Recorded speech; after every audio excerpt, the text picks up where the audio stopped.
like roleplay shit. Yeah. Yeah.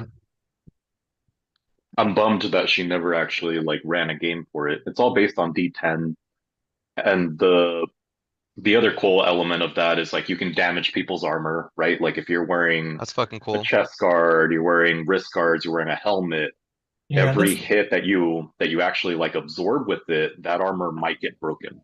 as we've So that's like kind of been cool. playing D&D for all these years now. That's one thing that I'm like kind of wishing there was more of. Like I wish there was more. And like on one hand, I get it, like as the DM especially, like there's just so much customization that like you can handle at once, you know? Yeah. Yeah. And at some But point it's like just like the I honor I, system. I do kind of like wish that there, and that's what I was saying about like Pathfinder too, is that like I feel like it's a lot more systematic with some of its like armors and like weapons and how they like interact with each other. That like really is appealing to me. But at the same time, like, dude, that's a lot of things to keep track of. So it's like I get Yeah. it, but like I do wish that there was more of that kind of stuff at the same It time. For it is kind of for difficult to parse out though too because like a pri a giant component of the way these items interact is magical items cannot be destroyed, right? Like Mhm. they can't be damaged or suffer any sort of like what's the word? Well, there, Durability, yeah, there are like certain drawbacks. Like you can do like the beholder has the fucking like anti-magic ray or whatever, and it like right? That can drops disintegrate magic. weapons for or whatever. for what it's worth, I've always been very much about the mindset of like I'm not particularly keen on like, all right, we got to stick to this exact rule set. Like if something makes sense, or if you were like, hey, you narrowly dodged this hit, like it almost hit you, maybe it did a little bit of damage to whatever. I know that's hard to track, but like I'd be totally open to that. Yeah, totally. And like I've tried to do it a couple times here and there. It's just hard to remember to always do it. Like there was that one time we were on the like ship or whatever, and Ebrath got like a nat one, so he like dropped his Yeah. multi-purpose tool, and Oh it's yeah, yeah, like yeah. When I was up on the rigging and shit, that it sucked. doesn't Yeah, that destroy fucked it up the doesn't like whole, yeah, destroy anything, but like it's a real big inconvenience for him, you know. And so like yeah. I do believe that there should be like some punishments that aren't like gonna like ruin your whole fucking session, but like, you know, um, yeah, like I'm not trying to like destroy anything or have you guys like maintain your armor and like durability and shit like that. That's a little bit too much. Yeah, that's hard to But track. yeah. All right. Well, let's get into this intro here and get after.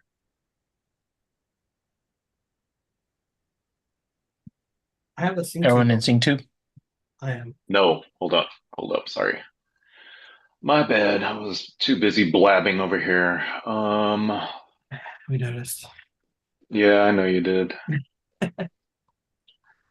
Little Where do blabbing. we have that link again? It's not in the notes shit. It's on the sync tube link. It's on the Discord somewhere. Just search it. Just bookmark it, Dave. Probably just put it in the browser. Sync. Yep. Is it the room ending in VJW4P? Yeah, Um, that's the one. Okay, cool. I'm in. Thank you.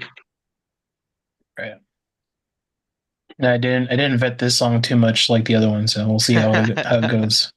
Let's It's longer go. for one. That last one was sick, dude. You set a high bar. I know. I need to upgrade to the higher version because I used up all my credits.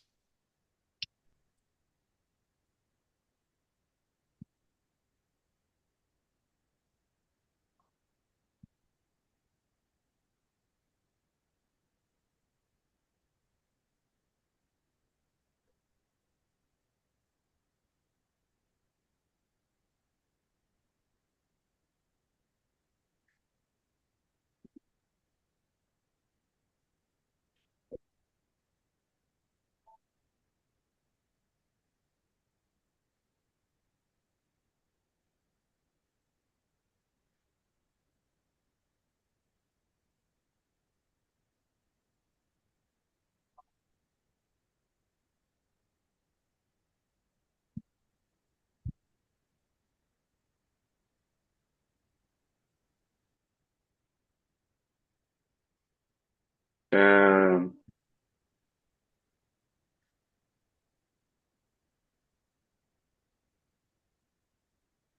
Damn, that's pretty sick. It is.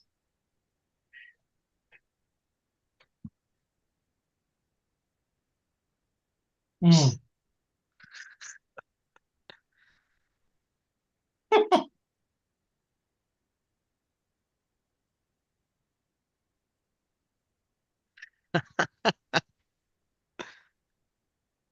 I like how you have to spell these names phonetically so it pronounces them right. Yeah. Well, that's how it's spelled. Ular Mortis? I was more talking about Riga and Yeah.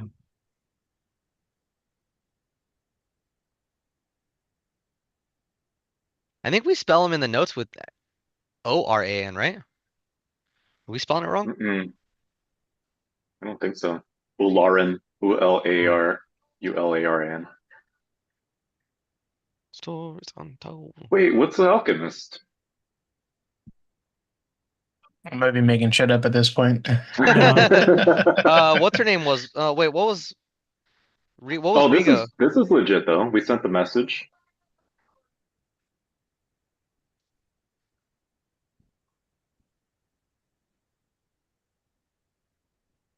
That's dope, dude. It pulled in today's Yeah, date into the I song. know. I put it in the notes. It's Kind of cool, Blake. actually. Blake for 5'9". Yeah.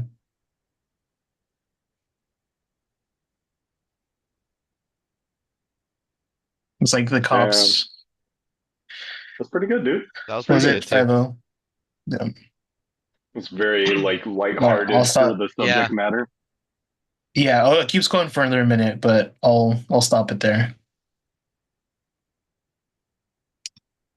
That's good. Yo, That's good. so For we're some we're reason, it keeps like it has a minute long outro, or there's always an outro that just tries to summarize the song, but I oh end up got it. clipping it. Yeah. Yeah, it's not Yo, necessary, right? so we're 2 months Mm. from the official 4 year anniversary of the start of this campaign. Even though we came in two Damn, months that's later crazy. or a That's month later. crazy. Yeah. Yeah, I checked the Can't believe doc. we've been playing this that long. I checked the notes doc. It was open on like 7/11 or some shit like that. Yeah, you know what's 2021. crazy? I really thought we'd be able to get this whole thing done in like a year. Well, yeah, but then you just kept extending it because we were like, no, keep going. Yeah, but we didn't even get to like level 5. We didn't even finish the first module in a year. Yeah. I literally thought like we'll do one quest per session. And Yeah, that's learned that not how that that wasn't the happens. case. Learned quickly that that Well, was not the case.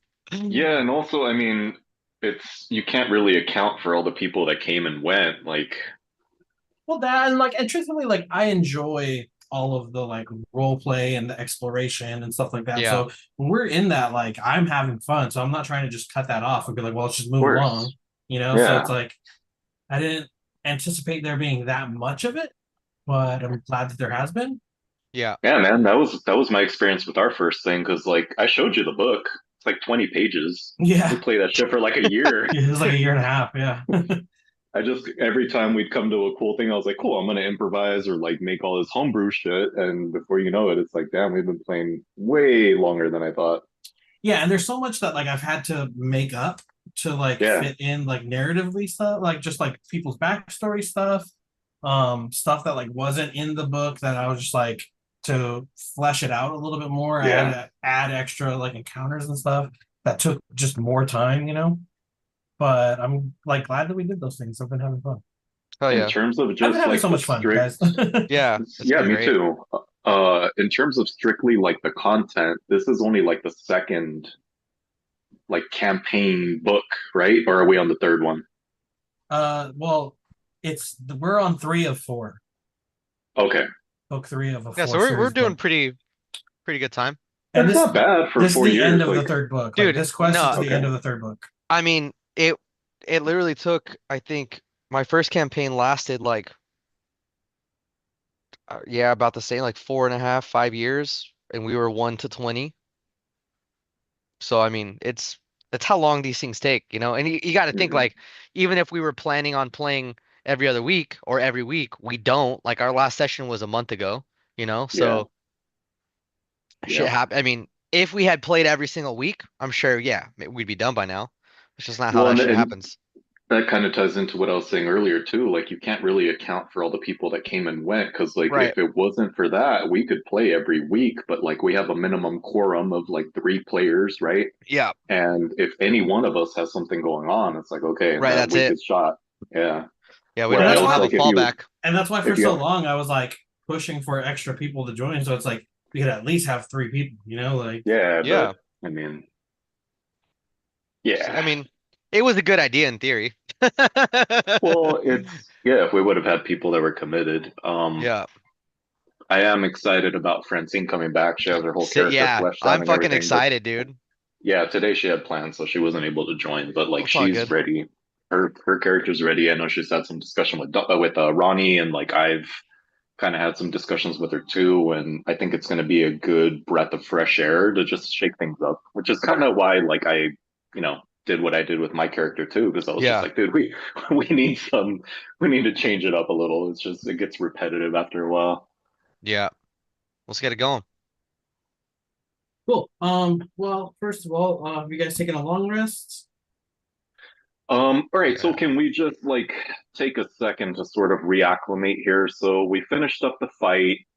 We were leaving the fortress, right? Or I don't know what the I We don't can know. even say that No, you guys are it's still there. We ended kind of Yeah. at the We were fortress. about to head into Crypt Garden Forest, but we didn't do it yet. okay. And so like we had kind of finished up in the castle and we confirmed like we pretty much explored everything that's there. Yeah. We did our We sending and we got everything we could. I think we were gonna rest somewhere. Yeah, we were gonna rest in there. We cleared it, so we I got don't remember if everything. I don't remember if we were like, okay, let's rest here, or if we had some urgency. I think we were gonna rest in the castle, right? Yeah, Yeah. so the Or only castle, urgency was gonna fortress, be whatever it if we is. thought we could catch up to the fools that bounced, but DM stated like, Yeah, nah, they were already long gone. So we yeah. decided to just take our time in searching shit, and then we were gonna rest there Okay, because literally yeah, we're I right agree. on the outskirts of Crypt Garden. So our next step is to go into that fucking forest. Oh, can you show us the world map, or It's not up. world, but it It's up. is. Yeah. That's on Elbear. Yeah, so you can see Inyarv's tower, that X, that's where we're at. Uh, can someone send me the Elbear link real quick? It's not popping up for me for some reason. Yeah, I'll put it in the chat. Oh, it's Elbear Rodeo. It's Albert.rodeo now. Oh, it's Dot Rodeo. Yeah. Here, I just sent it Okay. to you. It's in the chat. Wake of the Sleeping Dragon. Got it. Thank you. All right, Okay, so so we so are look, see where, right do there. you see that? Yep, that's where we're Yeah. at. Crypt Garden's literally like right there. And Crypt Garden is where a dragon is? Is that right? Gnawbones. I have 9 hits on Crypt Garden. Yeah, Gnawbones, rumors of undead roaming the area. Yeah, so we need to get over there. Viantha is basically running a distraction on Gnawbones while Alarin can do his like he's supposed to be doing his fucking crazy creepy shit. And there may be a Crazy, Kyber creepy shit. crystal inside of there. No, it's confirmed there's a fuckload of them. So kyber crystals naturally form. They not form naturally in the world. However, there's always large concentrations of them wherever there's a dragon layer. The older and stronger the dragon, the more higher quality kyber crystals are. So like we're Also, Yeah, guaranteed to which find a which is grit. why they're called dragon shards. Correct. also, I have a note that says Gnawbones lurks near the northern edge of We don't Crypt know for Garden. sure. Yeah. No, That we was we have last. well, I have a note that Lumarontos has agreed to resume her patrols, but Gnawbone lurks near the northern edge. So Lumarontos told us that. I think it's probably pretty reliable. Um, what else? 2 to 3. Yeah, she's. Yep. Okay, we know Gnawbones is there. Okay, yeah, I mean that's kind of it. So we know that Gnawbones is in the northern end. We are toward where that X is. Okay. So knowing what we know about Crypt Garden, Exactly. And looking at the map, is it safe to say we could either navigate through the forest or like between the forest and the mountains? Is that an option too? You're If we more than wanted welcome to to? try. Okay. Remember, we don't have Vox with us anymore. I None of us know. I know. is like Remember, Dave, do you remember when I was like, there's going to be a really important part where like I know. having I know. specialty in forest Yeah, survivals no, is I going to come know. into Well, play? And you were like, that's yeah, long cool, I'm going gone. to do that. hey, It's so long gone. could I attempt to use fuck. Oh, can I attempt to use my knowledge of the terrain and my and use my nature to help us navigate the road? Um, 'Cause it does say knowledge of terrain as well as local flora and fauna. how about Wait, this? what's this tower to the south? If somebody wants to do a survival check, you can help by adding your nature bonus. Okay, cool. What is this tower to the south? What tower? Did we ever? It says Iniari's That's where tower. we were. Oh, that's where we just were. Okay. That's where we are Okay, right so now. that's where that's what the X is then. That's where you guys Mhm. are now. Yeah. Okay, okay, cool. I just didn't know if that was a separate thing or what. No, it Got was it. someone else's tower that Riga took control Yeah. of. Okay, cool. Cool. I got it now. Um,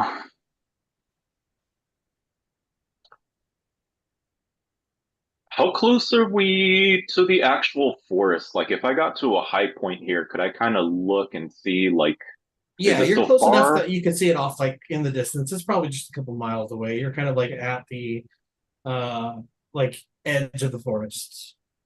And it's like super dense trees, right? Correct. Yeah. Damn. So I guess then in that vein, that's those are the options, right? Like we either bypass as much of the forest as we can, getting close to the mountain and the or the hill or whatever that is, or we cut straight through the forest. We do have notes saying there's undead lurking there. Hmm. Beyond that, I don't think we know much about what's actually in the forest itself, other than Gnawbones at the northern end. Yeah, so there's always rumors of undead, but we know for sure there's more because of Viantha and Alarin's um like dealings in the area. So Yeah, basically what we found out is Riga is doing some crazy shit with her own zombies and is bugging the fuck out of Gnawbones to keep her distracted. So we might run across Gnawbones' zombies fighting other zombies. But for sure there's gonna be much more zombie activity than normal. and we think Gnawbones is undead. No, it can control like that's one of the things that has been we've found out about her is like I think we found rumors of hella zombies in that area. That's why it's called Mirror the Dead Men, shit like Yeah, that. no, for sure. But like, is She's acid. Gnawbones herself? Is she? Do we No, know if she was dead? no, we've never heard that. Just that Okay, she's a fucking ancient dragon. and that she got potentially taken over by UM. No, she's not taken over yet. That's Oh, why he's trying. He's Viantha's trying. there. That's why Got it. Viantha's Got it. there. Got it. Okay, man, you don't even need notes. Well, It's just all off the top of the dome. That's great. trying, bro. Did we have anything of hers that we found? Of whose? Of Gnawbones? I don't Of think so. not bones. No, it wouldn't Riga? have been not bones. Riga. Maybe Well, we have maybe the if we note. well if we look at the anything about her manicore or whatever the fuck it was. What was it? For Chimera. Chimera? Chimera. Is there anything like did it have like a call or anything that we could use? You're welcome to go check. Also, if I recall correctly, Well, also you did find like letters. that's what I was Oh, gonna that's say. right. We did So find her Yeah. Yeah, letters. the letters there are. was like a shitload of letters and documents, right, that we kind of skimmed through, but Yeah. not necessarily went through with like a fine-tooth comb. Could we say, Ronnie, since we're doing a long rest here, during that downtime, would we be able to maybe do a deeper dive into the notes? I don't know. You said it was like 30 or 40 pages, I think. Well, what are you looking for? I Give am me something looking, specific. yeah. I don't know. I mean, you guys can chime in, but I guess what I would be looking for is any either landmarks or clues as to what might be in the actual Crypt Garden Forest besides just Gnawbones and the zombies, obviously. But is there like any mention of this is how you get to Gnawbones, or like, take this path or avoid this area, um, or even like where's the greatest concentration of zombies? Because I know she was trying to amass them to attack Leylon, right? I'd be looking for like that kind of stuff. Like, all right, is there a pocket of like, all right, this is where the zombies are in the Crypt Garden Forest? Is there any reference to that kind of stuff? That's what I'd be looking for. Understood. Yeah, understood. So not necessarily. There will be notice in the letters about a magic essence permeating throughout the Crypt Garden Forest that is um disorienting in nature, that causes people to lose their way very easily.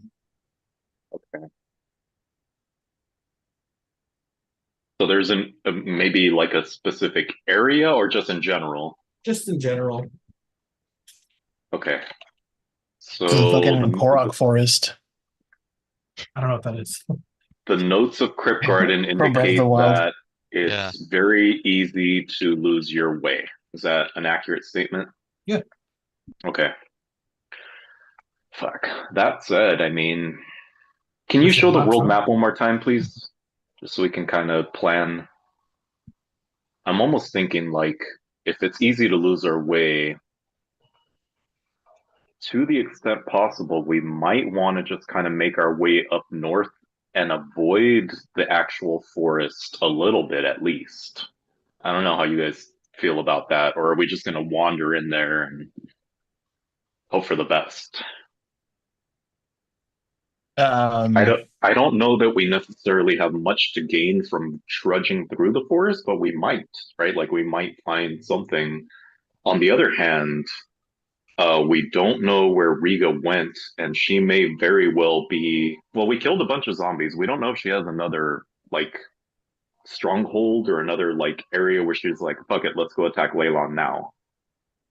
Right. Like, do we even care where Riga went? Are we just going to go straight to the source and leave Leylon exposed? Because it kind of seems like that's what would happen to me, right? If I'm just playing this out strategically, like she I mean, left, and we're just like, fuck Riga, let's go to Gnawbones. What's Riga doing? She probably is at this point mounting an attack on Leylon.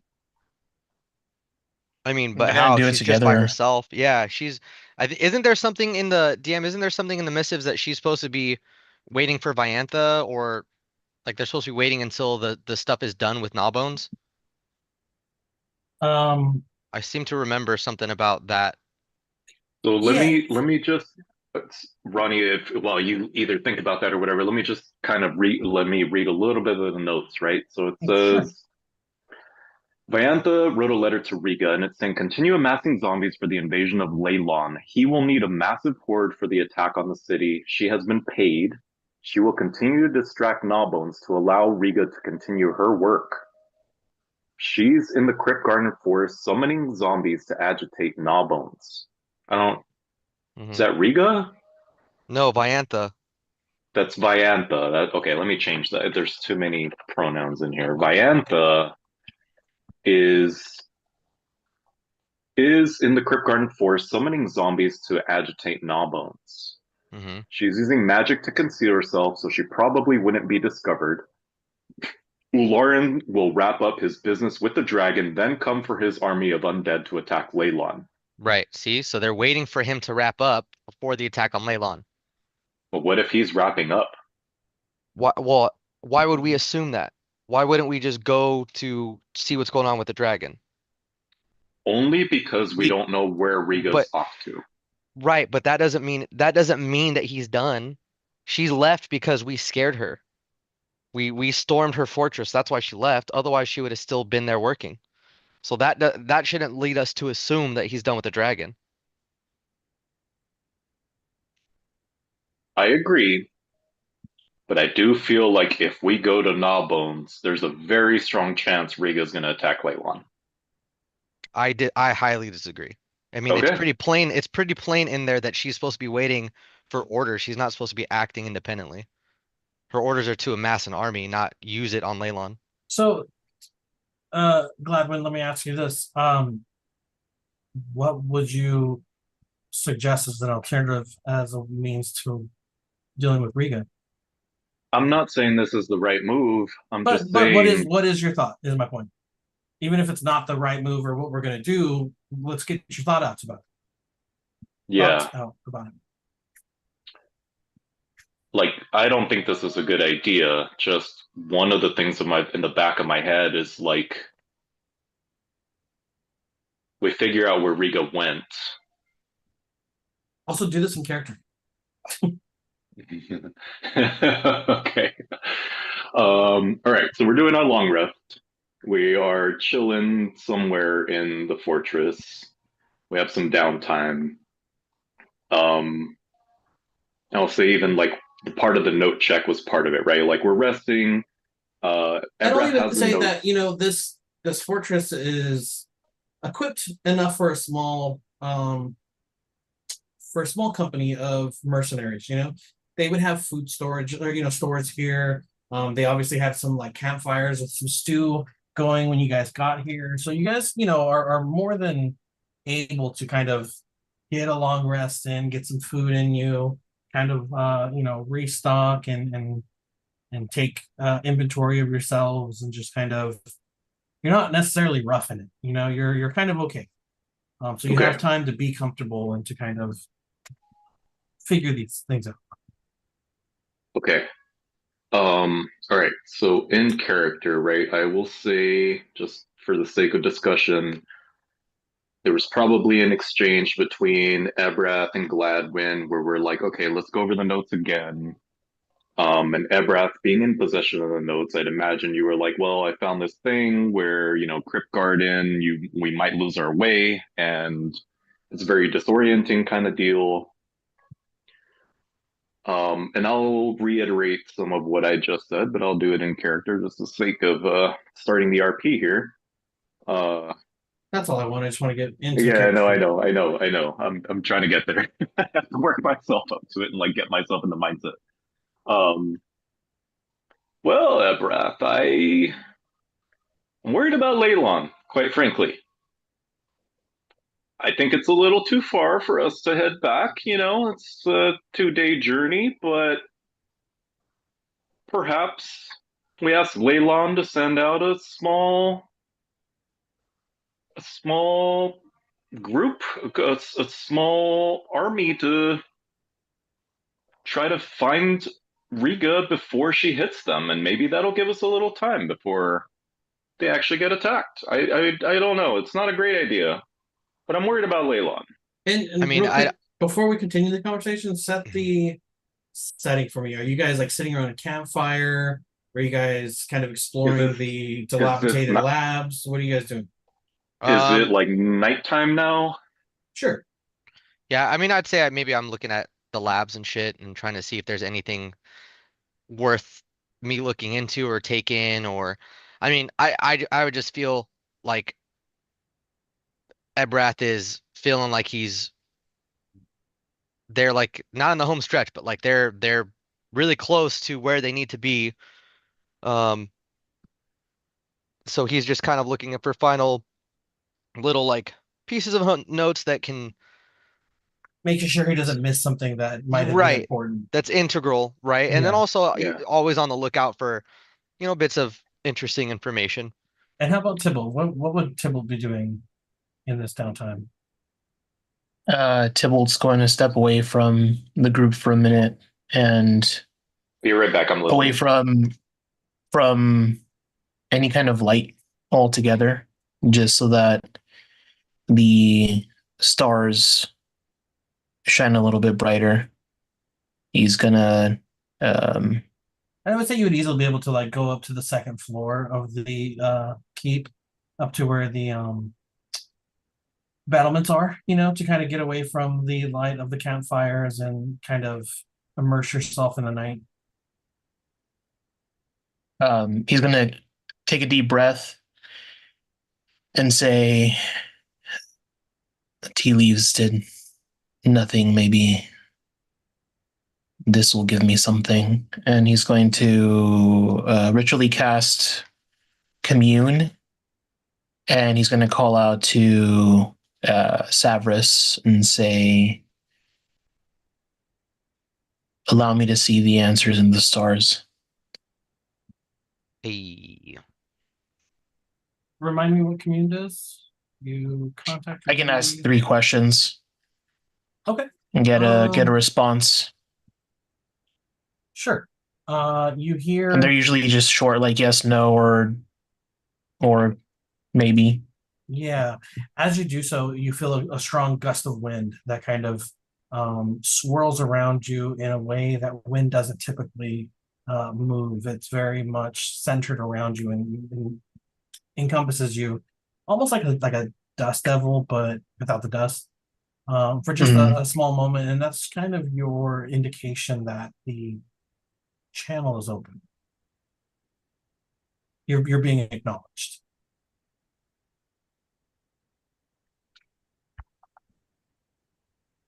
Is Riga heading to Leylon?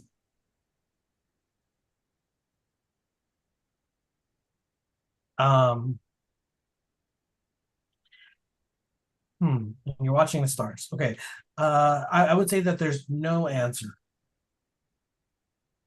in Okay. which you can probably perceive that as being a no. Okay.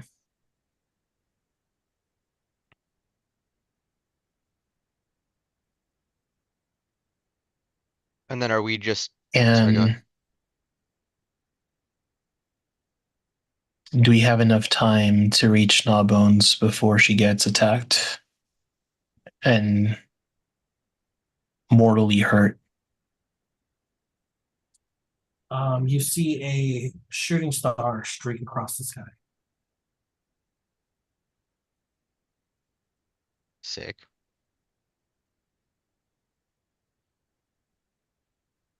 We have what we need to guide us through the forest safely.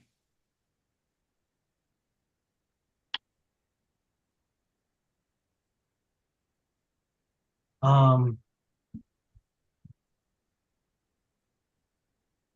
I'm gonna say that there's no response. Okay.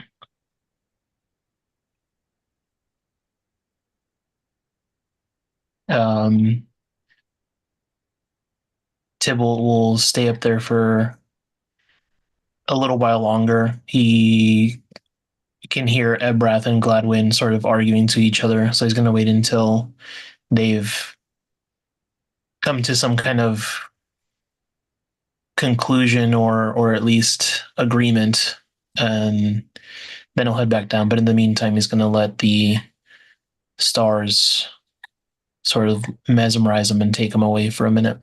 So while you're doing that, and it's been a while. I feel like it's been a while since we've checked in with Tybalt. What's going through Tybalt's mind? Like, where's Tybalt at mentally in all of this? I mean, you're on this journey to save Leylon.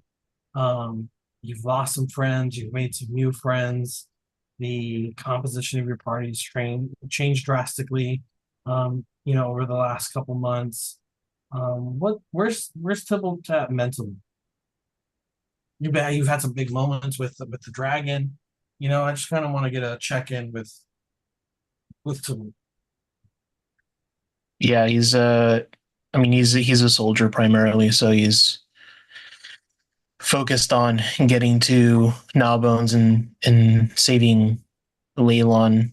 He's a little unsure of Gladwin and worried but hopeful for Ebrath and that he'll be able to achieve his his goal, but he himself is the least of his concerns at any given moment. He sort of enjoys the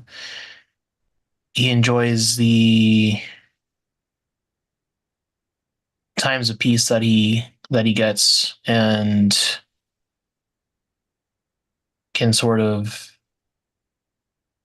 cast that self preservation aside when others need him.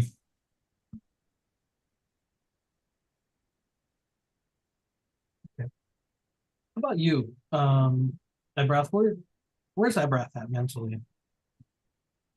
I think just Ebrah's been in And this situation before where he feels like he's close to his goal.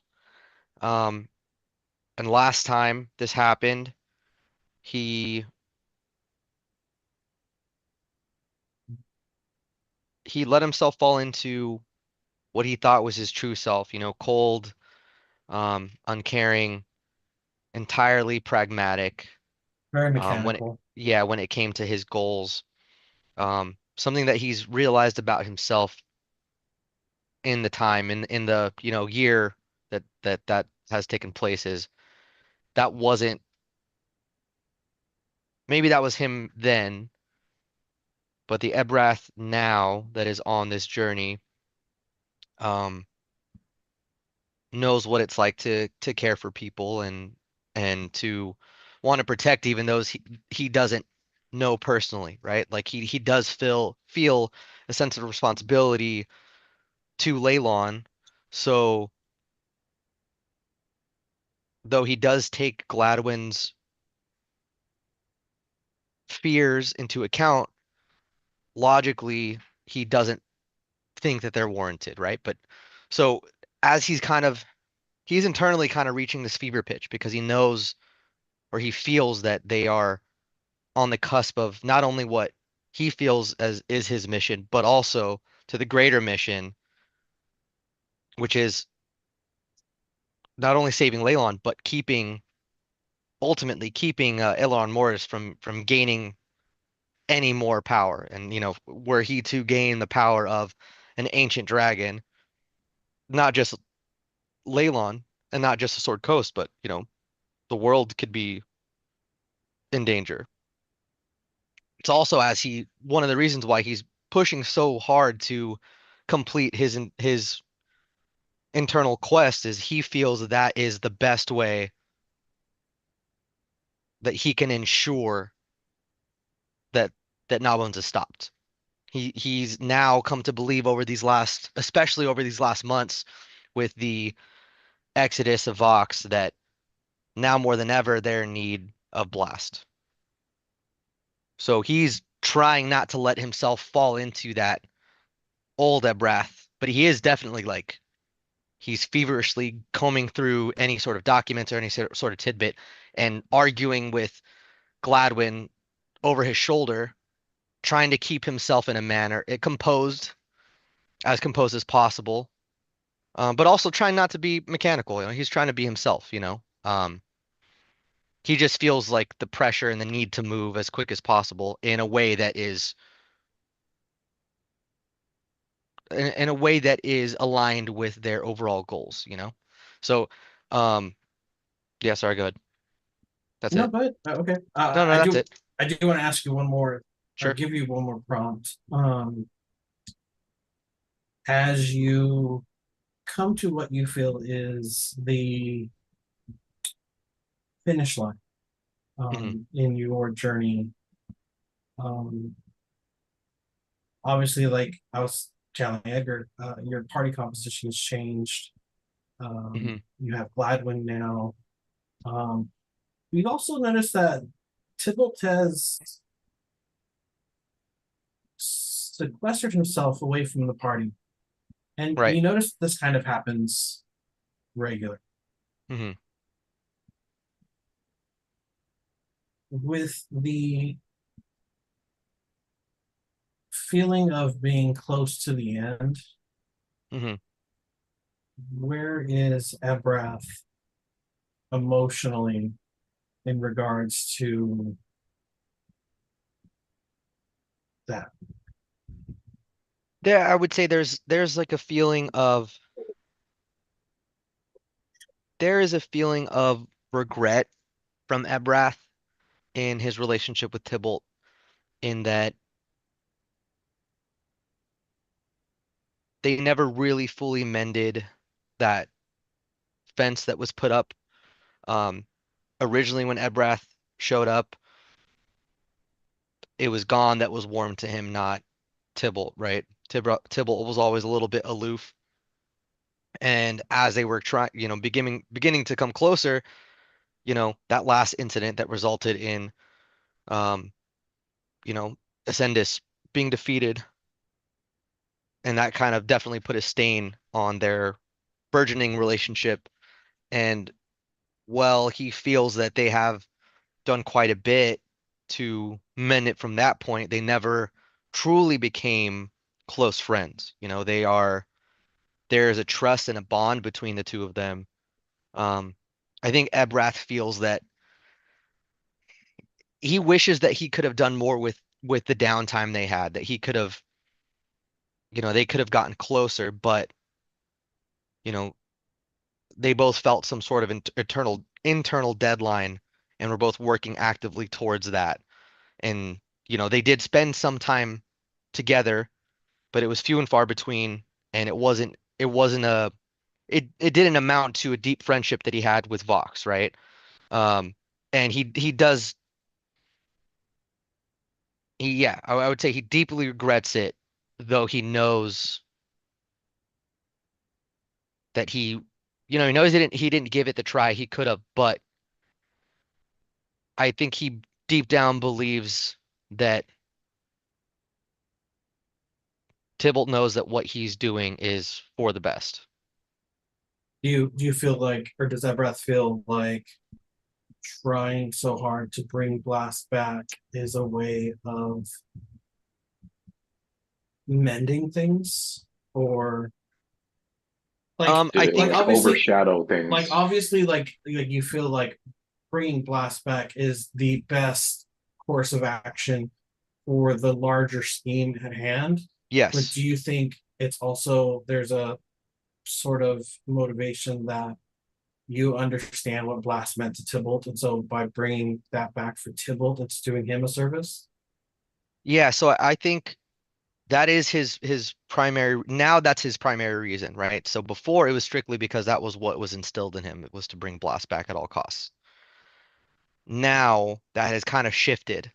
So not only does he want to bring Blast back for the greater of the world, he truly believes that having Blast back will make the difference between defeat or not. He thinks without Blast, maybe they can get it done, but their chances greatly increase if Blast is back on the playing field. Yeah, and However, there's he this. does he does see a consolation. There is He does feel that it can bringing Blast back could also serve as like Ebras's parting gift to Tybalt, as a way of saying, despite my best efforts, we were never able to connect in the way I wanted. But like, here's the gift of your best friend back. And not only that, but he also feels like, he feels like a great sadness and grief from Tybalt still, right? And at first, I think Ebrath just kind of thought that was how Tybalt always was. And then just being around the group for as long as he has been, he's kind of caught little snippets about how, maybe how Vox and Gon and Jinx talk about Tybalt when he's not there. And he's kind of deduced that Tybalt wasn't always like this. Maybe he was always serious, but he didn't seem broken before, right? And now, he's maybe been on the mend for some time, but it's not complete. And he thinks maybe this could be the last little push to let Tybalt heal. Yeah, let me ask you one more thing. Um, how much value does Ebrath place in Tybalt's connection to Blast?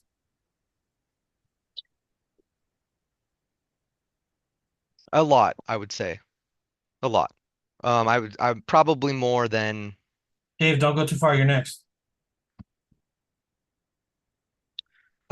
probably more than definitely more than his own connection to Blast. He didn't really he was there for his Blast initial um the initial part of his, quote unquote childhood, but he didn't spend years with him. He knew him as like an infant, as like a toddler. And then he wasn't even like fully sentient, so his memories are kind of clouded with, some residual, I don't know, residual memories he may have gotten from Zeth, right? Like there's that weird overlap of some time. So yeah, I would say he probably values that bond with Tybalt and Blast more than anything else. Cool. Glad you've been with the group for a bit now. I would say maybe it's been a couple weeks since you met them in Leylon, have now traveled out to this tower. It's been, I would say, maybe 3 weeks or so. You don't, I guess, I'm trying to find out what is Gladwin's motivations for all of this, because obviously you are against the cult of Miracle because of the way you feel that they are um, bringing shame to a, Miracle. a deity that you think is a holy thing. Despite the negativity that gets attached to him, obviously Gladwin finds that it has its place in the cycle of nature, correct? Yes. You seem to be very worried about Leylon in regards to this Riga situation. And I guess I'm just trying to find out, like, why is that? Why? I mean, just in general, why do you care so much? Okay. Lot to unpack here. A little So bit, yeah. I will say one of the underlying motives is very much what you touched on, which is what I was going to comment on, is I think the cult has painted Merkel in a very bad light. I think it's one of those things where somebody took an idea and perverted it, and now they've made it into what they want. It's very much like, this is a poor analogy, but it's almost like people that are religious that are like, they're only religious when it's convenient, right? Like in terms of our current political landscape. Again, poor analogy, but it almost feels like when people are very religious and they're like, yeah, like I'm very religious, but fuck the poor, like fuck the homeless, like I want nothing to do with them. Again, poor analogy, but that's kind of like a similar But it vibe. is a perversion of something good, and it's Yeah, it's good. masqueraded as a good thing, but Yeah, and not it's necessarily even. twisted into a way that's like now a negative thing.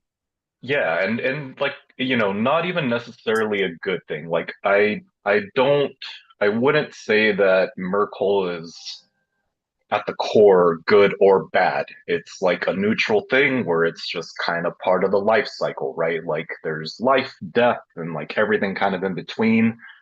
But I think the cult now has this totalitarian or like takeover mentality where it's like, all right, well, we're part of the cult and Merkel is the greatest, and like we want everybody to be dead so we can bring them back in his name. And it's a perversion, like I said. Um, I think right now one of my greater motives is, I won't say clearing Merkel's name, but kind of. right? Like I understand that there's this very negative connotation with Merkel where it's like, yeah, well, the cult's there, they're gonna kill everybody, they're gonna bring back all these zombies. But that's not necessarily what Merkel's about, in my mind. Um, I think back to and I'll also almost I won't say challenge you, but I'll also ask like I almost want a self-inflicted uh ability check here where I am looking for I met Zeth the White. They may not know that. And that won't be necessarily something the two of you know. But in terms of the Zeth that I met, and I don't know how long ago that would have been, I'll kind of leave that up to you. But I did meet Zeth the White, and I'm like almost kind of trying to understand the Zeth the White that I knew and his purpose and his objectives. How closely does Ebrath align to that now? Because he's certainly a striking image of him. But I'm looking for like Okay, I have it. Give me a history check. But okay, on top of your history bonus, also add an insight bonus, whatever okay, that might be. all right. History check. 15 plus 3, so it's an 18. And I'm trying to perceive like how similar are these two guys? Cool. Yeah. So Like the motives and like what are they yeah, like I'm were trying to they figure out how much I can say and not say.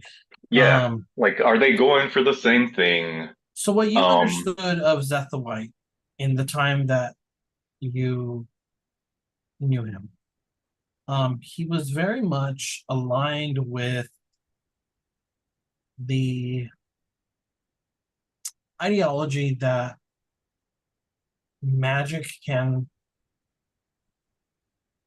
be part. Well, how do I say this? is it That magic or the is it like creation of life in and of itself um, has some connection to magic, right? And that the creation of life has very much always been a very divine essence thing, but he believed in science and he believed in explaining that divine essence in scientific ways, and he yeah, strove for that, right? That's okay. why It was one of those things where it's like it's not magic, it's science. that's why correct, yeah, he was very much a scientist and a creative mind in that realm. But he didn't necessarily shun away the idea of the divine or magic. He just understood it as something that he might not have totally understood. And so he would have used science as a way to understand it. Okay. And that would have been evident in the ways that he sought to create life from inanimate objects. Things like his still defender companion, Ebrath, right? Things like Ascendus, things like Blast. And I don't know how much Gladwin was tapped into that. But just speaking candidly, But um, real quick interjection. Did in my experience, and this may or may not be relevant, but in my time that I met or saw Zeth, did he ever like pretend that his science was magic, or was it always like this is science, no question? Or was he like, well, I kind of did some things. here's the thing: he understands that magic is part of science. He just had to figure that out. But like how did he spin it is my question. Did he ever like, people believe more in magic than science, so I'm just gonna be like, okay, this is magic. Well, Just let's to look at the class, right? He's an artificer, and artificers use magic to create scientific ventures, right? You can create magic items. So you're not making science items, you're making magic items. They're just understanding it in the method of science as a way to understand, right? You find your magic through music and art and that sort of source filled, he finds his magic through science. And it's just a way of understanding his own magic, his own connection to the magical essence of Feyre. You know, magic does exist. It's everywhere. It's in you, it's in creatures, it's in life, it's in trees. There's different types of magic. His venture has always been to understand that connection to it, and also how can you use that to create life the way that nature does on its own, right? And so he's sought studies and study technology and science to find ways to create things. He's created his still defender in his own image, almost like Geppetto did with Pinocchio, right? Like you're almost creating a child, or not, maybe not a child, but just something that's more than just an inanimate object. Yeah. You know, he took it a step further when he created his prototype in Ascendus, right? And that was flawed. So he took it a step further in creating a second version of that, a better, more advanced version of that in Blast, right? And his understanding of the creation of life by means of magic was a big inspiration, I would say, for him. It's what drove him to research things like the Ruin Stone and creating life. And so in that sense, and especially because you are a College of Creation bard, that's where your ideals sort of align. Maybe not morally, maybe not in an understanding of what magic is, but you saw in him the understanding of the ability for magic to create life. And you understand that in a different way, but you saw the similarities. And that was the appeal of Zeth the White to you. Yeah, absolutely. All those years ago. Okay. That's good. That's good. That's exactly what I was looking for. So back to motivation, right? Like I said, I'll reiterate. One of my motivations is to undo, I won't say totally undo, but at least undo some of the bad perception of Merkel, where everyone's like, okay, like obviously with the cult roaming, lingering, whatever, clearly they've created an image in the general population's mind of this is the bad, like this is evil, like it's where in my mind it's not like that. Mhm. And I think on the one hand, I'm looking to undo that, at least to some extent. To the, obviously I can't affect entire regions at a time, but like at least in my space and with my traveling companions, being that we're still fairly new, and even at the initial mention of like, hey, like I'm kind of okay with the Merkel thing, and seeing their reaction and being like, you know, seeing their expressions of like, fuck Merkel, like how dare you kind of deal. Um, I'm looking to sort of undo a little bit of that. I also, at some point, and maybe now or it might be later, I do think I want to sort of shine light on some of the similarities where it's almost like, I don't know, I'm sure there's some anime out there, but it's like where two brothers kind of started along the same path of here's this inanimate object, whether Yes, it's yes. dead, Oh boy, yes, I whether can't wait to get into this. Yeah, absolutely. I'm with you. whether it's a dead body that I'm reanimating, or whether it's an inanimate object that's a robot that is now Are you gonna having bring up this Full Metal life. Alchemist? I don't know enough No. anime to give you a good No, I'm talking analogy, about but I know Ronnie there's because one out there. Ronnie has No, something no. in mind. No, I wasn't gonna reference Well, an anime. I just knew Okay. where I was trying to find Saw where out he was going. Yeah, and it's what I thought we were getting to, and Got that's great because I didn't mean to raise my hand. Yeah, so I mean, it. you all kind of know where I'm going with this, but let me just sort of wrap it up in like in that ideology, right? Where there's like two very similar entities that were along the same path, and at some point there was a schism. Whether you want to create an analogy to religion or an anime or like whatever, they were both along the same path, and at some point there was a schism of ideology where it's like, okay, well, I want to restore life to dead things, or I want to give new life to robots. Um, in Gladwin's mind, it's not that different. Now, what happens after you have that reanimation or animation, whatever side of it you're on, like that fundamentally is similar. What you do with that animated object or reanimated object after the fact, like that's different, right?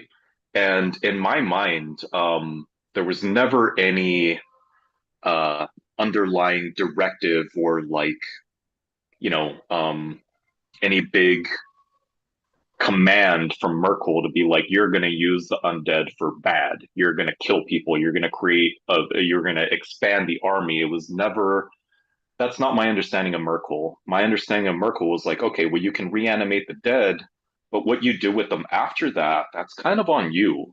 Whereas it's the same thing on the other side of the token, right? Like you may animate something that never had life, and now you either have a blast or you have an ascendus.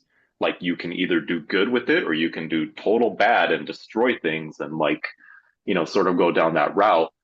But in Gladwin's mind, it's very like they're not that different until you involve the human or the Intention, whatever, yeah, the intention, the motive. Like the ego, somebody now injected their motive into what they're doing with this, again, animation or reanimation.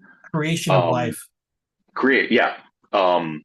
So whatever like the intention was behind them doing that, now that's now not part of necessarily the science element. I don't have a an equivalent of Merkel. Like I don't know if there's a science god or like what Zeth would be worshiping other than science itself.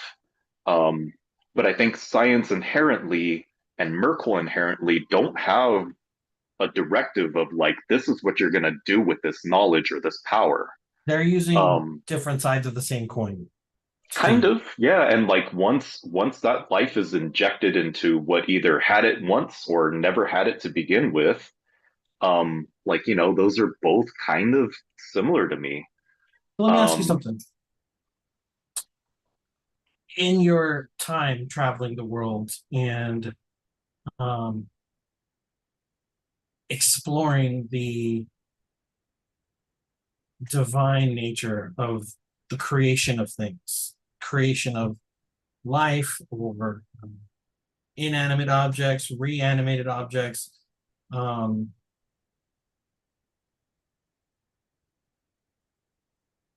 you know that there is a divine presence in this universe. You know firsthand that divine entities do exist and they do interact with the world that you know as Pharaoh, right? Um, how much how much stock do you put into this, what seems like not very much of a coincidence, that two opposite ends of that spectrum that you've interacted with in your past are now coming to a head together on different ends, still on different ends of the spectrum, in Ebreth, who is a creation of Zeth the White, and you, Lauren, who is taking that idea of creating life in things that don't have it and now perverting it. Where do you fall kind of in that spectrum, and how much value do you put in that connection to both sides of that spectrum? First, a question for you. Do I know. Okay, I think I know the answer to this, but Zeth created Ascendus, right? Mhm. I probably wouldn't know whether he intended for him to be, quote, evil.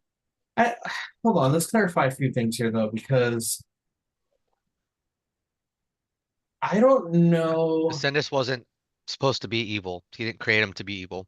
Also, I don't know how much you would have known about Ascendus or even Blast. Okay, Like, I don't know if you would even know who Blast is. okay, that's fair. Maybe Ascendus. I don't know. And that's kind of it's your backstory, so sort of for you to decide. I mean, he may Um, have heard of him as part of the Fandalorians, right?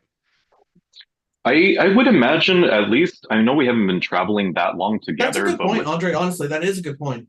And and especially with Blast's passing, people speak very highly of him. And they speak very highly of the Fandalorian. So, as a bard specifically, you would have caught on to those tales. yeah, and that's what I was gonna say. Like with as often as Ebrath brings up Blast, and with what I've heard just in taverns and whatever, I'd imagine that I would have somehow, some way along the path, heard that Blast was killed by a cent or somebody that looked like him. I might not have known the name, right? Like somebody that a robot that looked like Blast killed Blast. I think I would have probably learned that by now. Mm-hmm. Yeah, I think that's And fair, especially and given the I point that Andre brings up that people yeah, do talk about him. yeah, and I think I would have made the connection of like if he looked like Blast, he was created by Zeth the White, and even if he wasn't, he was still an quote unquote object that was animated.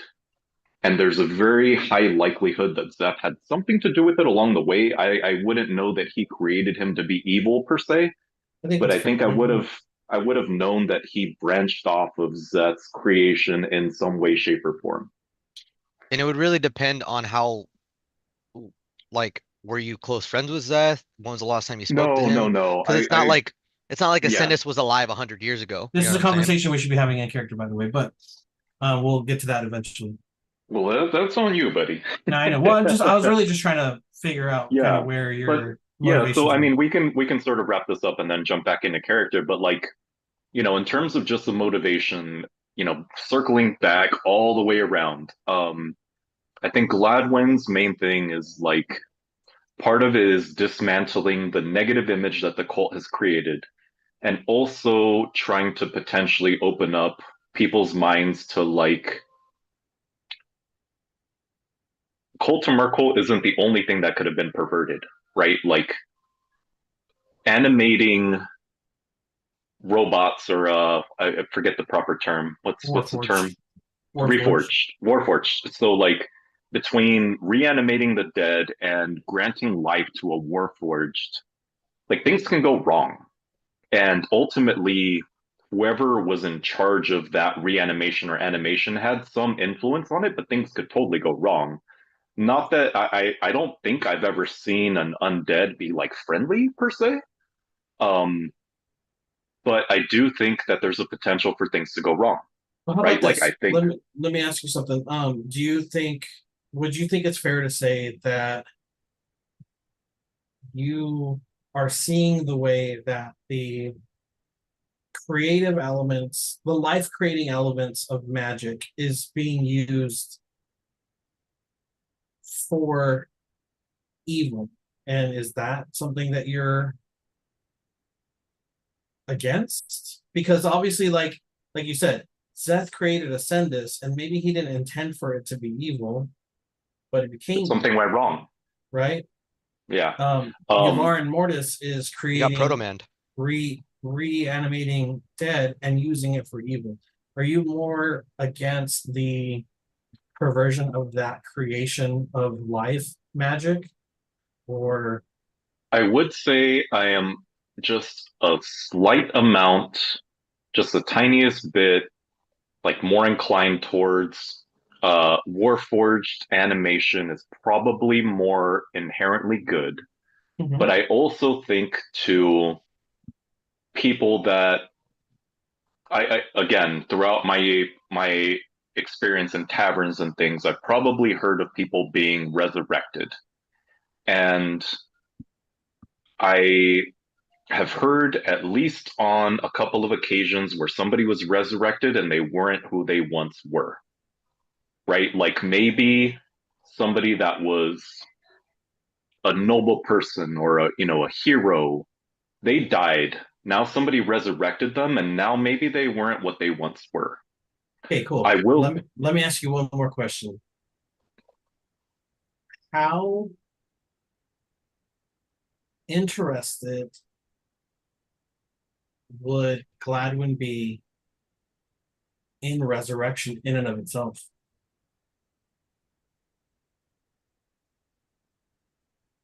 I think that hinges heavily upon who's doing it and how good they are at it. And how good they are at it. If it's Yeah, somebody that's like really good at it, let's preface this from the standpoint of you being somebody who finds death to be a very holy thing, right? A very natural, holy thing that should be revered and respected, right? But you also see the value of the creation of life.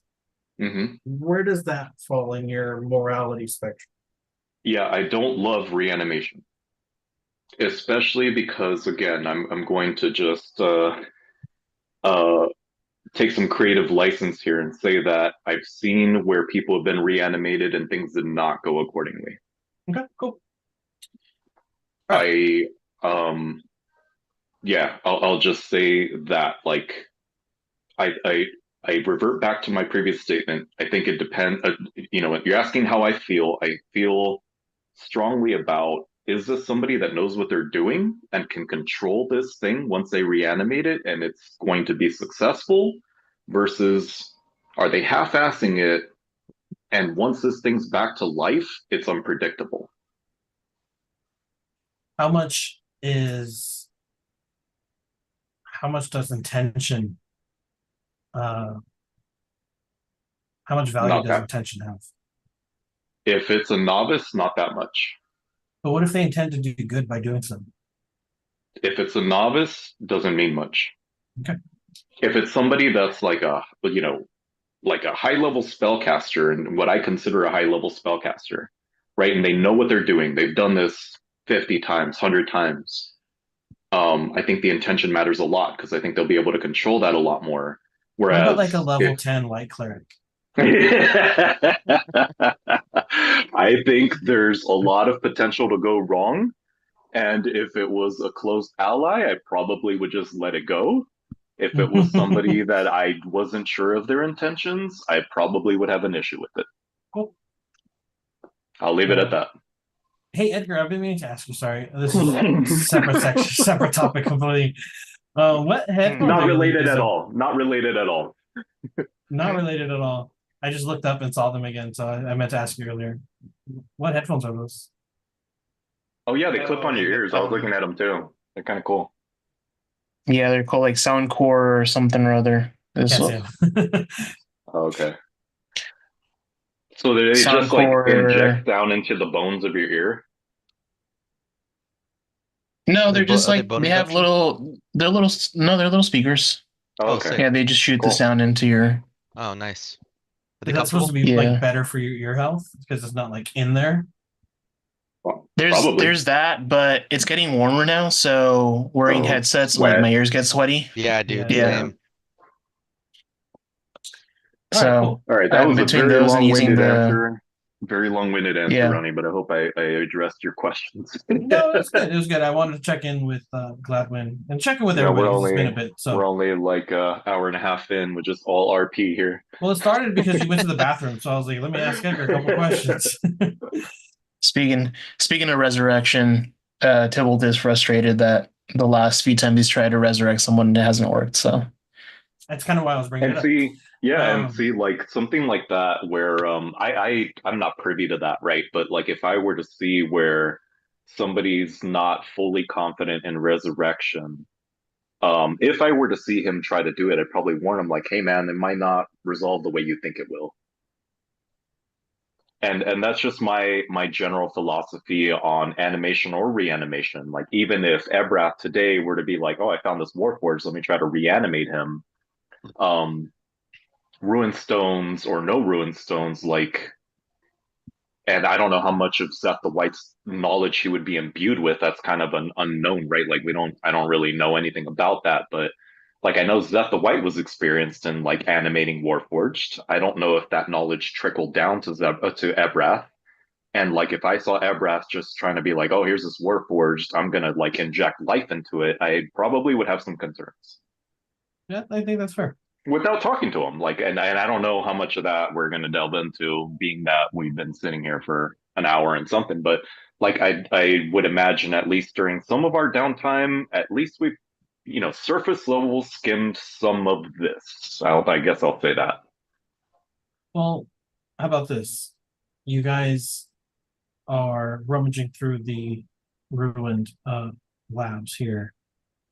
Tybalt has gone off onto the roof, and you're kind of going through the notes that you found, looking for clues that you've already checked for, but you don't, Tybalt or Ebrath being Ebrath, he is going to check as many times as he can to be absolutely sure that he didn't miss something that he thinks might be important. That Um, tracks. uh, Gladwin, you were expressing some concern about Riga. What do you, how do you bring that up to Ebrath? I mean, we were kind of like mid conversation when we took this bathroom break, so let's kind of jump Yeah, back into so that. to not reinvent the entire wheel, I'll just say, I'm not going to redo the whole thing in character, I guess, but I will say, just to kind of summarize it, I would, Ebrath, I don't think that the White and Ularan were that different. I think we need to be very careful. I say we, all three of us, and beyond, need to be careful in placing life where it doesn't belong. And I'll just say again, like, I'll touch on a couple of the high notes of the discussion I just had, but like, things can go wrong. It might not be what you think it is. Um, and even like, if Ularon had good intentions, right? Like reanimating the dead in the way that he has, he could have done good with it. But he chose not to. And also, there's the volatility of things can go totally wrong, and I guess I'll even add, Ebrath, if let's just talk this through theoretically. If you bring back Blast, you have no guarantee he's going to be who you thought he was. You don't know what happened to him during the time he's been dead, or if he's been reprogrammed. I hope from the bottom of my heart that you have considered these things and that you have a way to override them. What if you bring Blast back and he tries to kill us? Then what? Are we going to destroy him again? Well, I mean, I guess that's something we have to Cross that bridge when we get there. cross that bridge when we get there. However, Blast has never tried to destroy his friends. How long has it been So now, just DM, in terms of like how long in game has it been since Blast was quote unquote killed? Oh, it's been a it's been like two couple of years. years, I would say. Yeah. And when he was killed, Ascendus took the body, right? I mean, I don't know that I would necessarily know that, Yeah, but there's no way you would know that. yeah, so like I wouldn't know that, but at least from what I've heard through the taverns and things, like I know Blast was killed.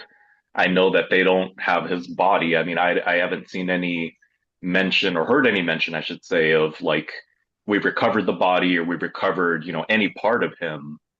Um, so for at least in my canon, like I don't know what happened to Blast. Like I'd have to imagine he was taken by Ascendus, and that's an assumption. Again, canonically, it's an assumption. Well, yeah, I mean, because canonically, you're not even sure what happened, right? Like you've I just heard know us talk about Blast, he's but gone. right. I've heard you mention that he's gone, and you're trying to bring him back. Mhm. And I know through what I've heard, that he was killed. Got it. So, and I'm not looking for an answer. I'm just looking to evoke thought, if you will. We have no guarantee that he's going to be what you remember him to be. It's just something to keep in mind. I'll say that like that interjection by Gladwin, um, unsolicited, Absolutely like unsolicited. you kind of you definitely see like where yeah, maybe he was just tense because he thinks they need to like hurry and go to their way the like where they need to go. He immediately like tenses up visibly and is like, I appreciate your concern, Gladwin, but I did not ask for your input. That doesn't concern you. And I'll just finish what I'm doing and like start walking towards the door. Say when you see Tybalt, let him know I'll be in the guardhouse. And I'm like, and I'll kind of turn to look at Gladwin and say, to be honest, I understand your concern. We're much, much closer to Crypt Garden Forest. We have the letters saying that they will not move until they have Alon Mortis's order in person. And honestly, asking Leylon to move a whole army to go intercept Riga instead of keeping them in Leylon to protect the town doesn't really make much sense to me. But I guess we Ebrath, can vote on it, and I'll walk out. I didn't say a whole army. I said a scouting party. You said army actually, but okay, I said scouting party's fine. no. I didn't say. I don't think I said an army. I said like a group. The group's not a bad idea, but I mean, if they're going to be attacked, they should probably have every willing person on. But I mean, either way, I that's what I think we should do. I'll meet you guys in the guardhouse, and I'll start walking to the guardhouse.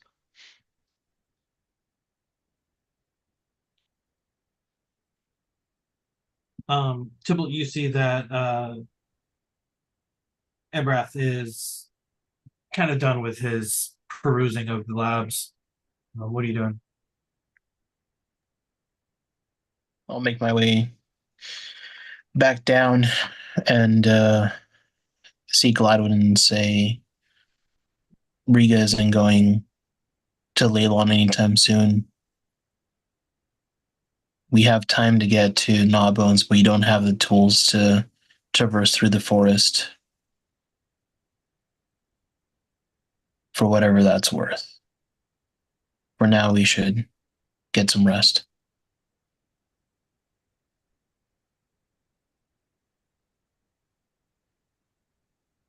Cool. Let's get a long rest in if you guys haven't done so already. And you'll wake up the next day, early morning. And are we heading into the forest? What are we doing? We're going back to Leylon. I'm just waiting for the two of them in the guardhouse, having not heard the conclusion of their conversation. I'm assuming they'll tell me about it. And yeah, I Yeah. would say, like, so where to? We head into the forest. We Do we don't have still the have our means to wagon get and through. shit? Yeah, I would say you guys Because we didn't would have been leave it able at the base of that tower? to bring up the wagon. I would say that traveling through the forest with the wagon would be difficult. Okay, so we You probably could want to stow it and you then could you could do so. It would take you longer to get to where you're going. You would move much faster on foot. got it. Okay, We so I would could. say maybe we stow the wagon there since there's We have provisions the for the return horses and shit. bell or the return The bell, heart. right? To get back I to have the heart Leylon. It's a stone. stone. It's a stone. I have it. Oh, okay. Uh, maybe we just send the horses back. Sure. So get whatever supplies we can that will fit in our shit off the wagon, and then try and send them like hope they get back. Hope I they look don't at one get of the horses zombied. and say, Till points at one of the horses and says, "You're in charge. You know the Anyone way have back." does anyone have speak with animals? No. Not me. Me either. Give me an animal handling check. Let me see. Nope. Animal handling. I'm going to give myself guidance. Nice. Natural 20, Let's 25. go. As you do so, this horse has been with you for a while, and it's kind of connected with you, especially since you're like the OG Fandalorian members, you know. And Yeah. he just kind of like and like acknowledges your statement and kind of like It nods. bumps It's his like, yup. bumps his like shoulder into the other horse and kind of like gives like a neigh, and then like the other horse is like, what the fuck, kind of, you know, and it's like giving him a command, kind of, and then he Yeah. like stomps his hoof and is like ready. Tybalt will scribble a note that says, once they return, or all when they return, please give them their celebratory apples, and I'll tuck the note into his harness. Are you just Uh, like sending him off on his way, or are you gonna use the Hearthstone fast travel? oh, we're using the Hearthstone. That's what I thought too. Can I just? Can we use I it don't think we can. on? I have to have it. And I can only use it once a day. Well, how about this? Because you got a natural 20, I'll allow you to like touch the Hearthstone to the horse and wagons and Okay. send them back. Can Cool, so it'll be I? like, boop, boop. Can I? When I see Tybalt writing the note, um, if you'll allow it, if he'll allow it, I would also ask him to scribble just like be be on high alert for potential attack. Oh wait, no, I think we can sending that now. Yeah, but that's going to cost me spell slots. At No, least but for I me. think I don't want to use spell slots for it, being that hold we're on. going into a volatile area. I Hold think up, if hold we up, just hold up. attach it to that note when the horses are going back to town, then we can get the message across without doing that. Hadn't we let them know already? We told them to watch out Yeah. for any surgical, like anyone looking for surgical instruments and anyone like, sort of looking for that stuff that would like allow Riga to reanimate zombies. Because like I took a You did note. send a message about that, Gladwin yeah.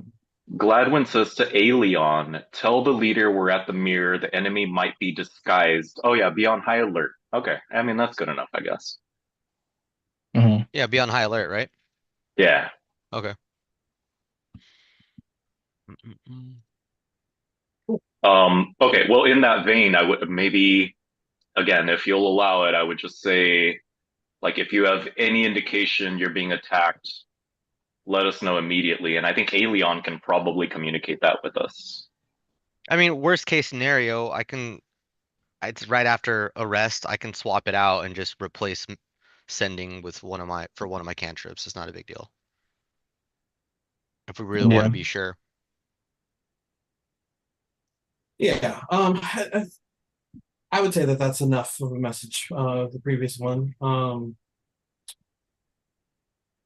As you guys travel, somebody Here, give back. me a bitch. Oh, bitch. What? Give you a what?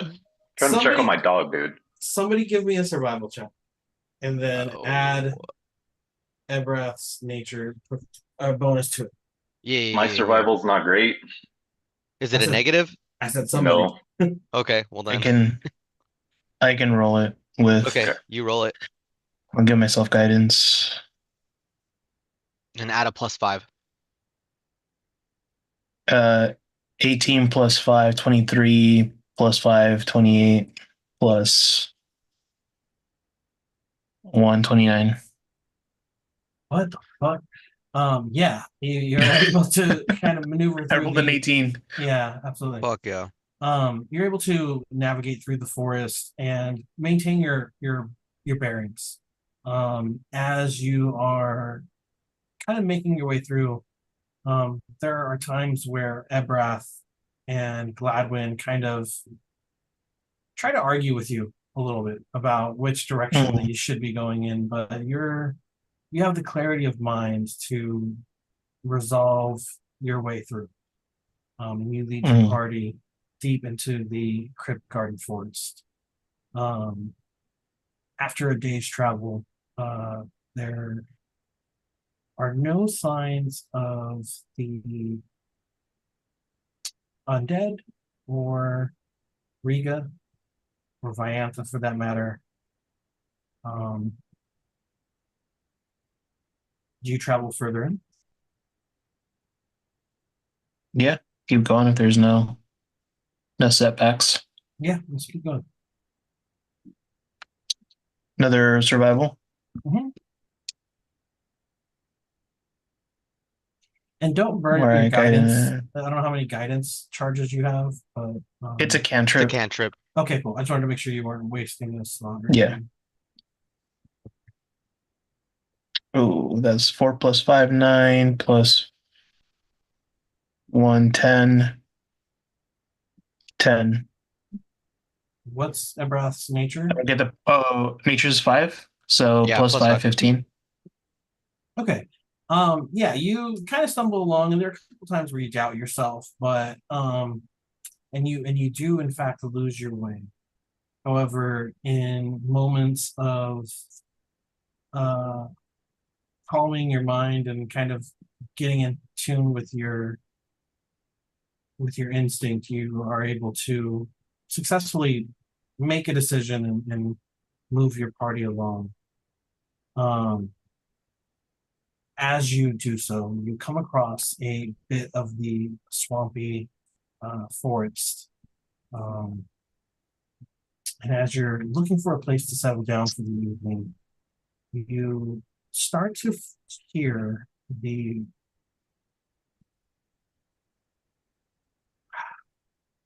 unnatural rumblings of the forest and swamp. Let me pull up a map here. Oh.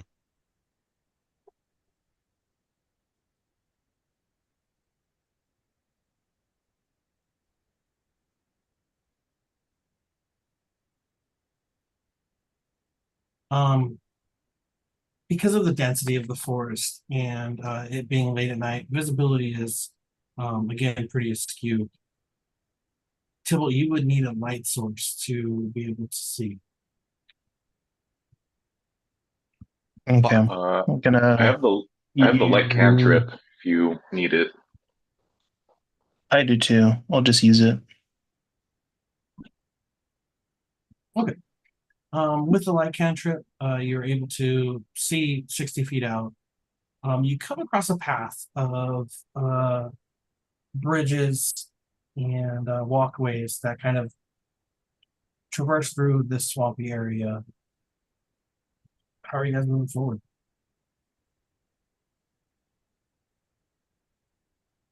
Um.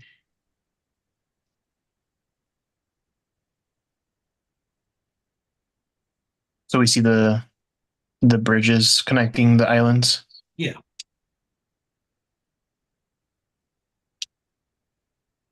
mm, Carefully step on it, make sure that it's stable. What I'll do is I will activate my wing boots. And how big is the like sphere of light? You have about 60 feet of dark vision that you can use. Yeah, no, but I'm saying like I wanna get like to the outermost limits of the light so I can see farther, you Oh, know what I'm okay. saying? For him, it would be 60. Okay, so then what I will do is I will, because I also want to be shrouded in darkness so I'm not just easily visible while I'm like in the air, you know? Yeah, luckily, I mean, you have the benefit of dark vision, so you Yes, don't need the light source. right. So I'm gonna rise up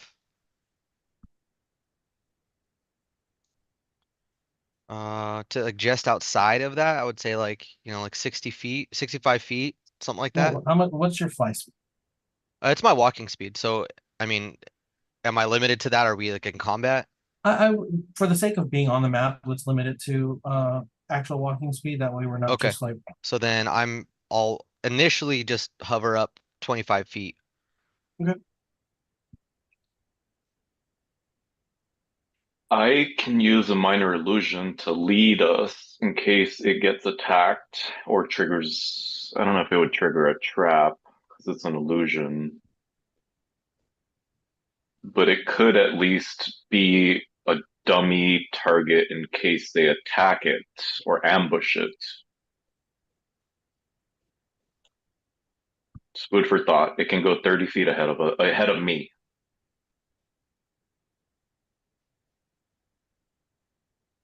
Yeah, it says you create a sound or an image of an object within range that lasts the duration. You create an image An of an object. object such as a chair, muddy footprints, small chest. Must be no larger than a 5 foot cube. Image can't create sound, light, smell, or any sensory effects. Physical interaction with the image must reveals it to be an illusion. Um, yeah, I I guess that's. I mean, man, I don't know what classifies an object. I don't know if that could be like a creature or an image of me. that's what I'm trying to find out. Is there another spell that lets you create an image of people that would be something different than minor illusion? Major image. Object image, mirage routine. Phantasmal force, silent image. I mean, I don't want to hang us up, so if it's not Well, clear, then that's okay. I just want to know if we can use minor illusion or not because It's weird that it makes that distinction. yeah, that's what caused pause for me was that it did make a distinction of things that didn't seem like you Objects, could create yeah. Yeah, a It so says, person. major object. image is you can use object or creature. Yeah, Minor okay. illusion Okay. is an object. Okay. Okay, so that's the distinction it's making. Yeah, so you wouldn't be able to do like a person. But you could create a sound, you could um, like I Well, said, yeah, and like literally from the description, it could be a small chest that we lead with, and like Muddy I don't footprints. know. If it was like a chest, if it was a human or a humanoid, they might be like, "What the fuck is that?" yeah, and I would even say you'd be able to like create the illusion of like people talking or something. Right. Well, I mean, Yeah, you the could do sound. muddy footprints and people could assume that it's an invisible person leading the way, you know? Can we say that we are sneakily, stealthily moving along, and if we notice somebody, maybe that's a good option? Yeah, and give me a stealth check. Okay.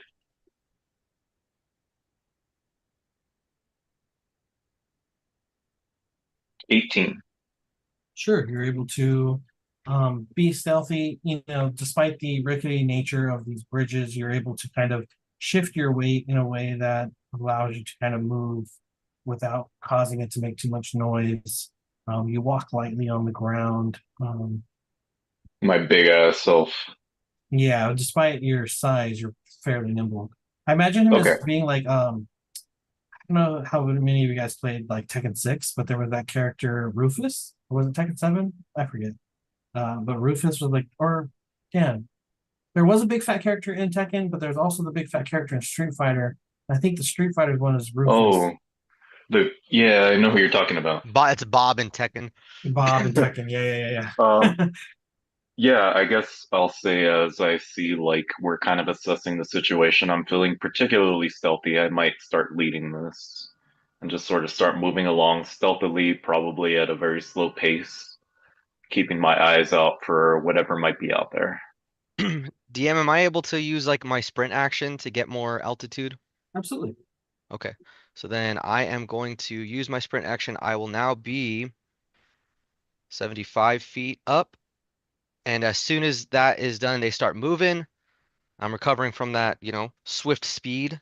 I will start following them. So I'm above the sphere of light. And I am just keeping an eye out. How high up are you? 75 feet. Okay, you're pretty up there then. Okay. Yes. Yeah, yeah, yeah. So yeah, so my eventually I'm as you're moving slower, I'm gonna try and overtake you, being Yeah. that but I mean Easily. Yeah. I'm also not moving super, super fast either, because I don't want to make, super not that 25 feet in a turn I think would be too noisy, but I'm trying to keep myself within range. You're kind of not paying Um, attention to yourself. You what? Real quick, potential. I don't know if you guys feel about this. Potential retcon. I have a disguise kit. Would I be able to like darken him up and like rub him down with charcoal just to sort of make him look darker in the night sky? If he's open to that, sure, we can rep on that. Okay, Andre, what do you think? I mean, honestly, Just so you blend in more. yeah, I mean, we could, but It doesn't cost me yeah, anything. yeah, go ahead. Okay. So yeah, before he takes flight, I'll use my disguise kit, whatever the darker paints or pigments, charcoal, whatever I have. Like I'm just trying to make him darker so that if somebody's looking up, like they might not notice him. Sure, give me a Yeah, and I would say like, hey, pay special attention to like my Like breastplate because it's fucking gold, yeah, you know? and modern implications aside, it's like blackface. Yeah. You know. I mean, I'm already brown to begin well, with. Yeah, first of all, like let's just not get us canceled on YouTube. darkening you up a little bit. For all of our 2 viewers that watch this once a Yeah. year. Let's see. Give me a. I forget what the check is for that. If you know it off the top of your head, let me Maybe I know. don't know. Maybe like sleight of hand. I don't honestly. I don't know. I was gonna say Performance. It'd either be that or performance. performance. Performance? Yeah, I was stuck between sleight of hand and performance. So whichever Yeah. one of those two you prefer. Okay, that's a 17. Okay, yeah, you're able to kind of disguise him in, your Yeah, disguise and kind of hide some of his more like yeah. lighter Just features. yeah. Again, Um, like if somebody's looking up at the night sky, maybe he blends in just a little bit more. That's all. yeah. All right. So then, what are we doing, guys? Tibble, what are you doing? I think he stepped Taking a away. piss. Oh, sorry. There, he's back. He's back. I'm just following. Following behind Gladwin. But as we're walking, I'm gonna ritually cast detect magic to see if there's anything magical in the vicinity. And I mean, obviously, I know Ebrat's flying up. I'm probably gonna follow his lead a little bit. Um, still progressing very slowly, but probably letting him get a better lay of the land than what I'm currently able to see.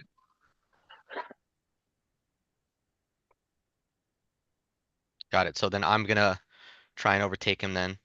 Um, I would say, let's see. And just to give you guys a better picture here, this water here is, I would say probably about like waist deep for Tybalt and Gladwin. It would be kind of up to like shoulder level for Ebrath, but you're up in the sky, so that's not much of an issue for you. So you can definitely traverse the water. It would just be like difficult terrain. But that's That's, if we were in the water, right? Because we're that's in the if, on the bridge. correct, Okay. correct. That's if you're Okay. actually in the water. Okay. Cool. So Gladwin, would you be like foregoing one of your movement turns to let me get ahead of you, or Yeah, for sure. okay, Like I'm letting you lead. I'm going very slowly to avoid detection here. got it. Okay, so then I will do that again and get to here and just I want to keep this amount of lead on you guys. 'Cause Yeah. not only am I much higher, but I'm You in have front of better you guys to vision try and yeah. for sure. Yeah. And sorry, going back to Tybalt, you were casting detect magic. You being that the force itself does have a magical essence to it, you do sense magic all around you.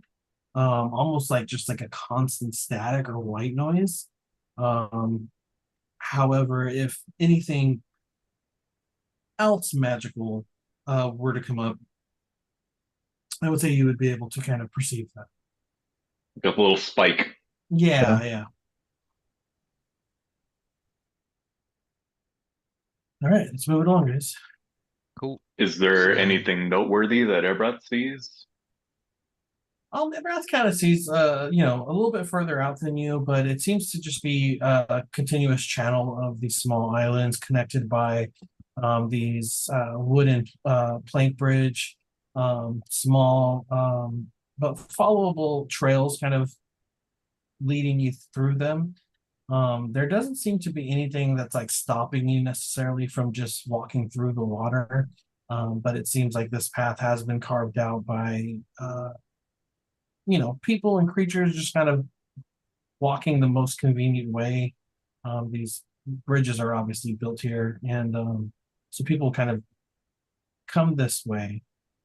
So you are aware that this is something that's traveled through at the very least. This isn't just like rough terrain that you're just kind of walking through. I'm going to use my my psychic whispers, so that we can all communicate telepathically. Roll a psionic die. Um, I don't think I have to roll it. It's just a use. I think it's you roll to see how long you stay connected. Oh, you're right. It's a D6 for that number of hours. So 4 hours. Okay. So we can all communicate telepathically without actually having to talk or make any kind of noise.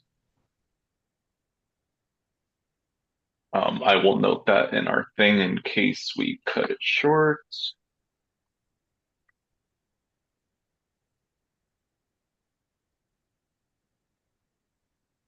Yeah, I just figured that way, whatever. We don't need to alert anybody. Okay, so as Ebrat's progressing down, I'm gonna keep sort of following. Being on the ground, these two trees I take won't say like a super quick look, but like a fairly short look just to sort of inspect, like, is there anything weird about these trees? Give me a nature check Okay. or survival, whichever you prefer. If he's doing a nature, can I help him? Oh, I guess I can't. I'm too far away. It's a crit. Oh, okay. Crit, natural 20. No, there's nothing crazy about these trees. They're just kind of gnarly kind of trees that are built to survive in the swampy area and take in a bunch of water. They have very broad. So just above the table, there's no like leaves necessarily put on the trees, just because like that would just dominate the map. Right. So the Oh, leaves are, but there are But trees. imagine There are leaves. foliage. but there are leaves. Yeah, yeah. So Okay. that's just kind of like a creative Yeah, yeah. thing that the artist has done. But yeah, no, they have large, sprawling, fluffy leaves that it's kind of trees that you can kind of go climbing in. Yeah. But there's a big uh, like canopy kind of. yeah, I would say like, man, I'm not knowledgeable about like tree types, but like, in like like the South in all the movies and stuff, they have like those trees with those like uh almost like webby looking things that kind of like hang down. They're like real Oh yeah. massive, like in Interview with the Vampire and shit. It would be like that. It would like block out a lot of the like skylight. But Okay. you're able to kind of like maneuver your way through them. Okay.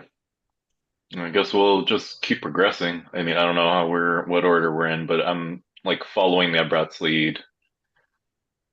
I don't know. You tell me when to stop or what we're doing here, but I'm like following him. I can kind of see a little bit of a little glint. Um, and I'd imagine we're communicating telepathically where he's like, all right, I'm going forward a little bit, I'm stopping, I'm going forward a little bit. We have that communication. Yo, that shit's moss. Yeah, I don't know It's what it moss was, growing but from the tree, yeah. yeah. Spanish moss. Mm. Okay, I guess So we just keep going then, right? Yeah, with me taking the lead. Is this tree, I mean, it looks like it very clearly on the map, but I'll just confirm. Like, does it look like it was sawed, like somebody cut it down, or did it just break? um dude, the irony of that question is so crazy to me because Why? I'm about to It's tell so you why. basic. I know, but like I forget what the Reddit post was, but there was a Reddit post recently where somebody was like, I don't know, somebody had brought up D&D, and it wasn't even a D&D related subreddit, but like somebody brought up D&D and talking about like the amount of time that they spend like going over bullshit. And like I had commented on it and I was like, I was like, I can't create art. I'm not an artist. So I like use maps that I find from some creator online. Hmm. And I was like, the amount of time that my party spends asking about little dumb shit on the like On the map? that's just Hey like man, it's your map. a It's your thing map. a thing That's on you. that the artist threw in there for flavor. And Okay, Yeah. look. the example I used was a cut down tree. That's hilarious. That's fucking Look, funny. I just asked about the last trees, and you're like, it's not actually how it looks. There's a canopy there. So I That's have fucking to funny, ask, dude. is this real or is No, this that's part fair. of That's just fair. It's just the timing of you asking that is just like kind of crazy. That's fucking funny, dude. But yeah, it's a cut down tree. you know I'm gonna ask. You know I'm gonna fucking ask you about the environment. That is a known given. Yeah, so as Did far as some you can tell, are there like saw it's are a there cut saw down tree. lines? It's like there are saw lines. Somebody's been here. Somebody, Yeah, I sure. mean, yeah, I mean, there's fucking bridges too, dude. Like, of course. I know, but the bridges might have been there for a long time, but this is like somebody cut this tree down. I don't know, it just tells us there's probably been somebody in this area recently, which is Yeah. implied because we're going through this area, but I still in game want to know. Yeah. Why don't you give me an investigation check? Yeah. See, you're making it worse now. You asked the question. Hey, look, you're asking a question about the map. I'm trying to give you the answer that you're looking for because you're Fine, obviously interested. fine. It's a 15, Ronnie. It looks like a cut down tree. Again, God damn it. it looks God damn like it. a tree. See, he's just prolonging it. Okay, with the 15, do I know if it's a fresh cut? It looks like it's been cut down for a while. Okay, cool. I relay that. Yeah, this tree's fucking old. Let's go. I posted the All right. comment in the main dungeon shit so you guys can see the accuracy of the example that I gave. All right, I'm still following that, Brent. I posted this 12 days ago. That's Good. funny. Good. You can follow it up with my fucking thing was true, and he's asking me about the cut down tree now. Dude, I'm gonna have to clip this and like post it because goddamn, like it's like so accurate. You don't even know. If it was irrelevant, why is it on the map? That's all I'm saying.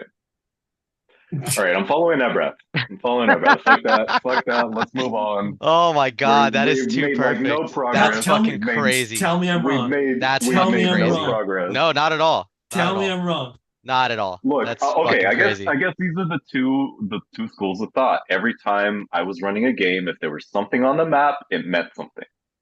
Yeah, no, If it that's true. But like, not it's just like we got so much shit to do. Not everything can be something, you know?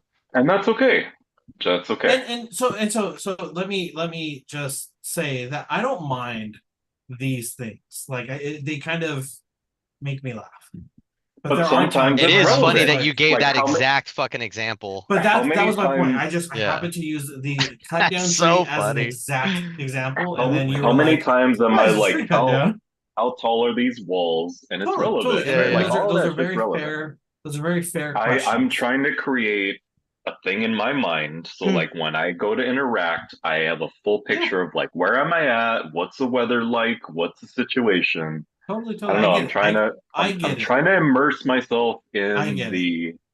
No, for the Um, role sure. play. It's just funny that you literally asked the exact same question That's that he all. I gave know. as a That's Yeah, just no, that's for just sure. as a the exact same hypothetical. question. Of Yeah. course, of course. Oh, look, there's a fucking zombie now. So in the Hell meantime, there yeah. are. let's roll initiative. Let's fucking I go. bet those are the bitches that cut the tree down. You Bro, see come that on. there. You think they You got see the that fucking hand-eye coordination? if you look closely, you No, see I'm that some of kidding. them have some They sawdust have on they their claws. there's two of them holding one Yeah, of they have sawdust. those big fucking two-man saws between them. They're about to fucking team attack us. It's like roll a dex save or you get your head cut off. I'm like, fuck. I rolled like shit, so I hope you guys rolled better. No, I did too. I got an 8. Oh shit, I got a 10. Yeah. Tibble got an 8! Oh no! These fools are gonna go 3 times before we get to go. At least you're in the air. Fuck. That's true. People got an Watch, 8. they're gonna throw that saw at you. What did Ebrath get? 10. And what did Gladwin get? 8. 8. They're gonna do Two a eights. forehand. They're gonna do a forehand on that saw, and it's gonna cut your head off. Damn. I'm gonna dodge. Air dodge. Okay. Yeah, as you guys are crossing this particular section of the swamp, um, Tybalt, your detect magic starts to go off, and you see that there are undead crawling up through the mud and the muck and are now rising up out of the water, um, claws at the ready, um, kind of rushing your way to make their attack. Let's see here. Can you guys help me with labeling the creatures? Yeah. Sure. Can you just do like an A, B? There's 7 of them, Yeah. so all the way through. There's 7. Yeah, I there's saw 7. 3. Fuck. I see 5, so there's more spaced out. Oh yeah, I'll get those ones. Just label them. Doesn't matter who's who. No, I'll do F and G. You guys just do the other ones. Okay.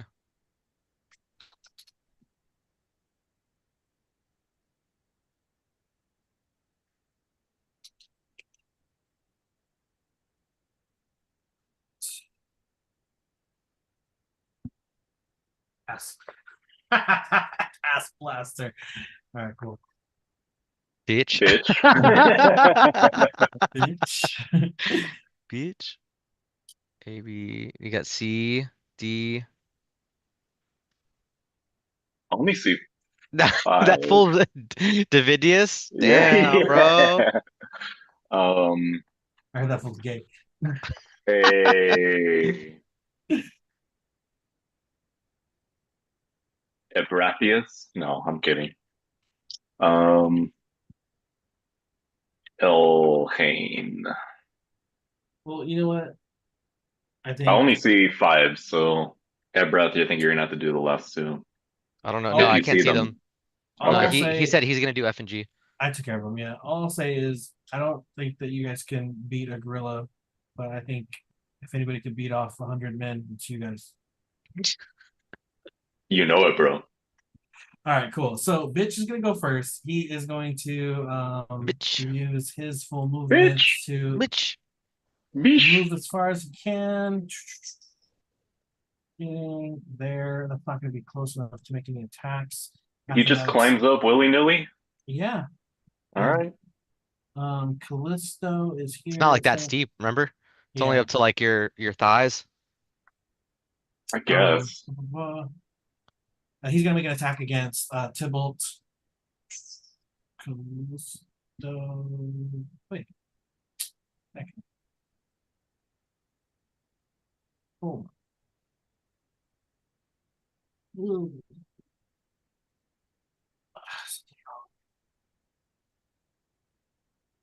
Callisto got 4. All I know is I better not get hit by Ass Blaster. Damn, bro. He's going Going for for you you, bro. first. He's literally coming for that ass.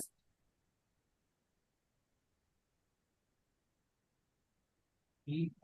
Okay, F got a 14. Okay. F is going to come up from this other one, and the water is difficult terrain, so he's going to use 5. Ronnie, is your 10. microphone raised? I can barely hear you sometimes. Maybe, I don't know. I'm kind of sitting away from it. So that's Okay. gonna be F. A is Ass Blaster. He's coming for Gladwin for sure. Fuck that fool. Ooh. Where is he at? He's on top. Of course he's on top. 5, 10.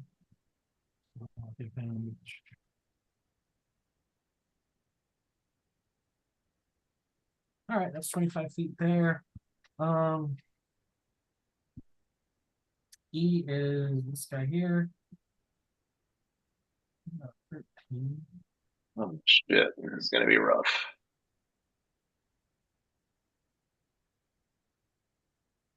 That's 10.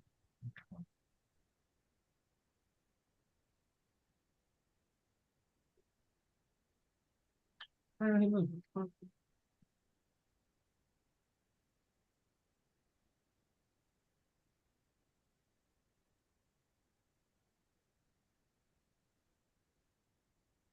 What the fuck? Okay. That's yo, hold up, my fucking owlbear is being weird. I can't move my token. Oh shit. Mm, One I lo second. I lost that dude up top. Oh, Asplas removed. Fucking Flesh Gordon, goddamn, bro. Flesh Gordon is diabolical. I don't even see him yet. Oh, I see him now. Way up there.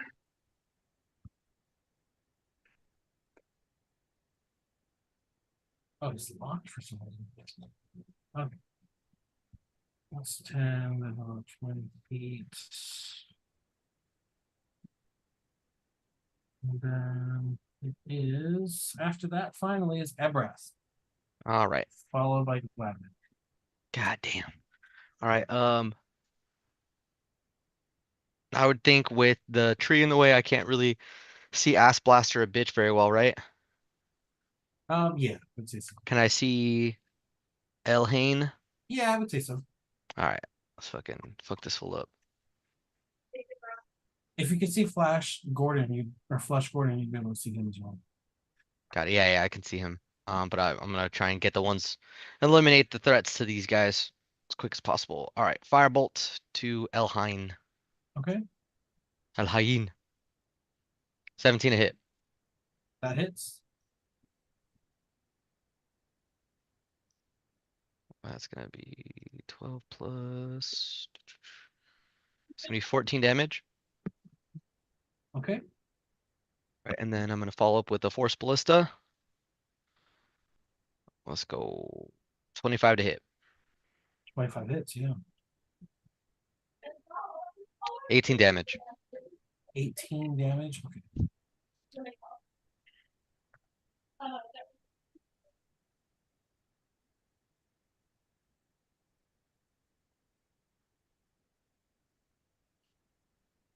anything else? Um, you know what? I am going to.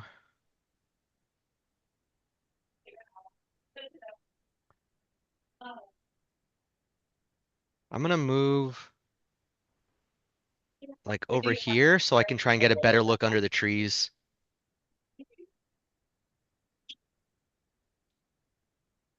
While still keeping my height so I can see Callisto, Davidius, and Flesh Gordon. Okay. That is gonna be my turn. All right. After that, it's Gladwin followed by Tybalt. Gladwin, as you're kind of arguing with your party members about the suspiciousness of this cut down tree, you see that these undead are now rising up and rushing you. What are you doing? Okay.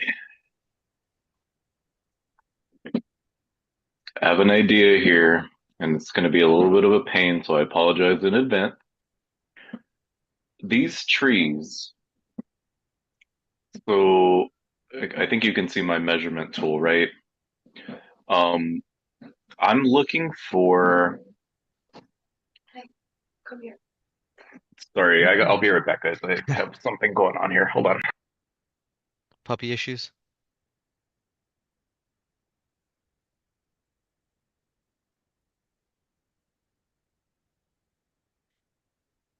You guys do anything for your Mother's Day tomorrow?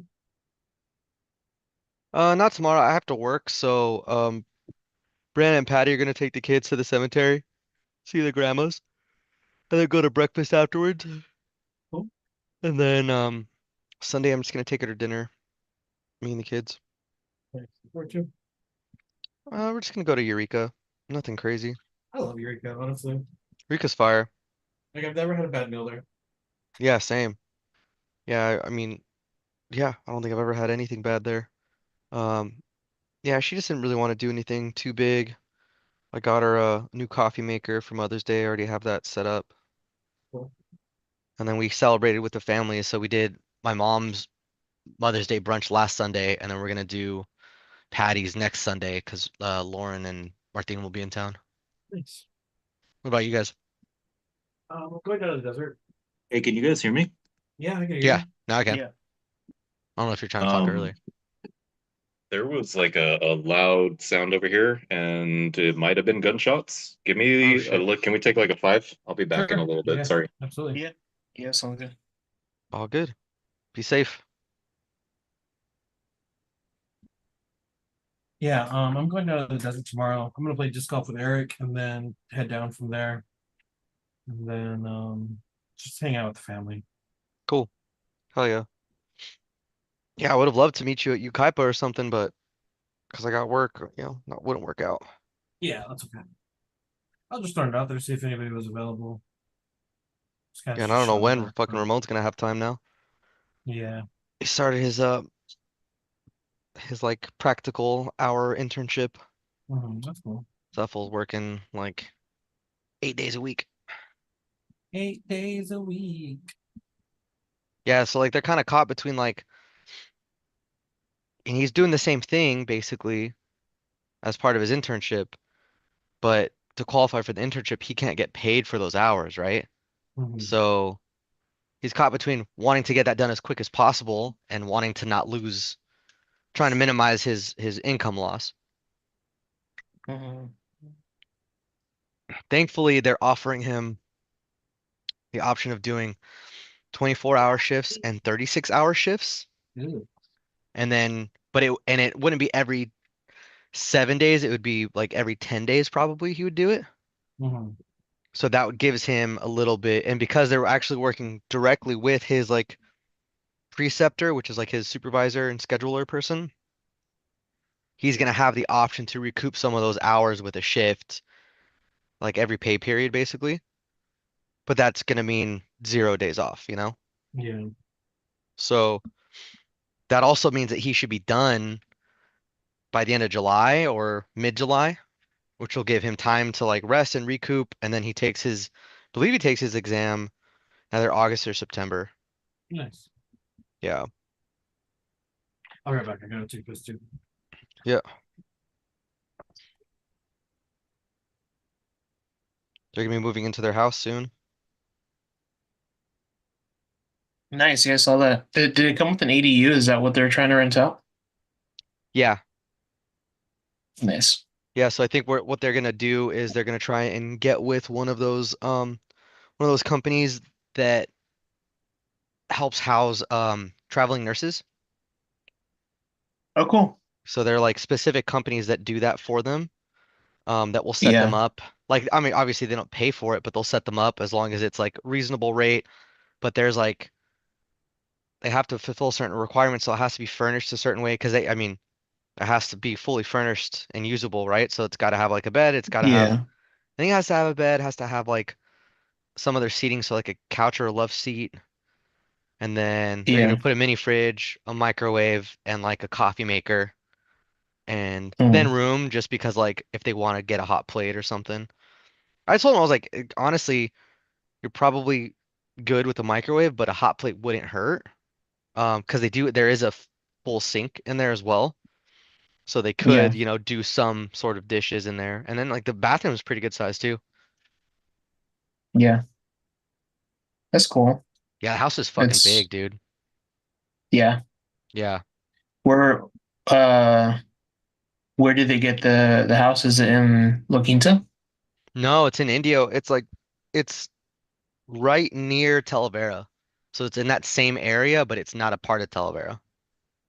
Gotcha. It's fucking yeah. That whole development's a brand new. Like they haven't even finished all the houses in their phase yet. It's so new that they can't even get Yeah. internet. They haven't Oh, because they finished all haven't the. laid down the Yeah, oh apparently shit. it's gonna be done. That's kind of one of the last things they're waiting for. Like they're already planning on like next weekend or the weekend after to move in. But now that they know they can't get internet because they've already tried, that kind of pushes it out because there's like really bad reception in the area. So they're like, well, Hmm. in order to do anything, we kind of need Wi-Fi. But they have a giant fucking backyard. They have a really good side yard, so they're gonna put up like a gate to have like the dog run there, so they can like be outside when the weather's good and stuff, so they're not cooped up. Um, Benny's got his own room, so it's a three bedroom plus casita. Well, attached. It's not really a casita, you know what I'm saying? It's like an attached. Yeah.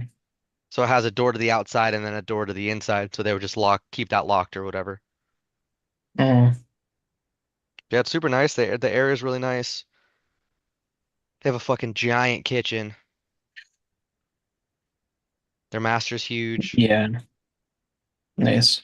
It's cool. I mean, it's crazy. It's gonna be expensive, but it's like this is kind of their only shot for the foreseeable future. Hope, hopefully not, but I mean, with the way things are moving, Yeah. Yeah, no, it's good. I'm looking around here for houses, and they're starting the market's starting to dry up a little bit, so homeowners are starting to panic and drop. they're now frustrated. Yeah, they're hmm frustrated that the market is vanishing. I'm like, well, that's what happens. What do you think? It's not it can't indefinite growth is unsustainable. You know, Yeah. that's just not how markets are designed.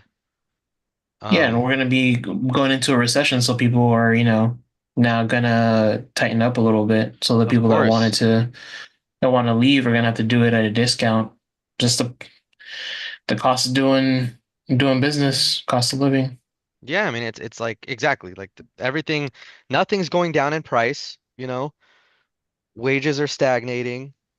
Like, if you want to move Hmm. your house, you got to come down on the price. Like, sorry, that's just how it works. Like the house right next to us, the people that they finished the renovations and they tried immediately to try and sell it.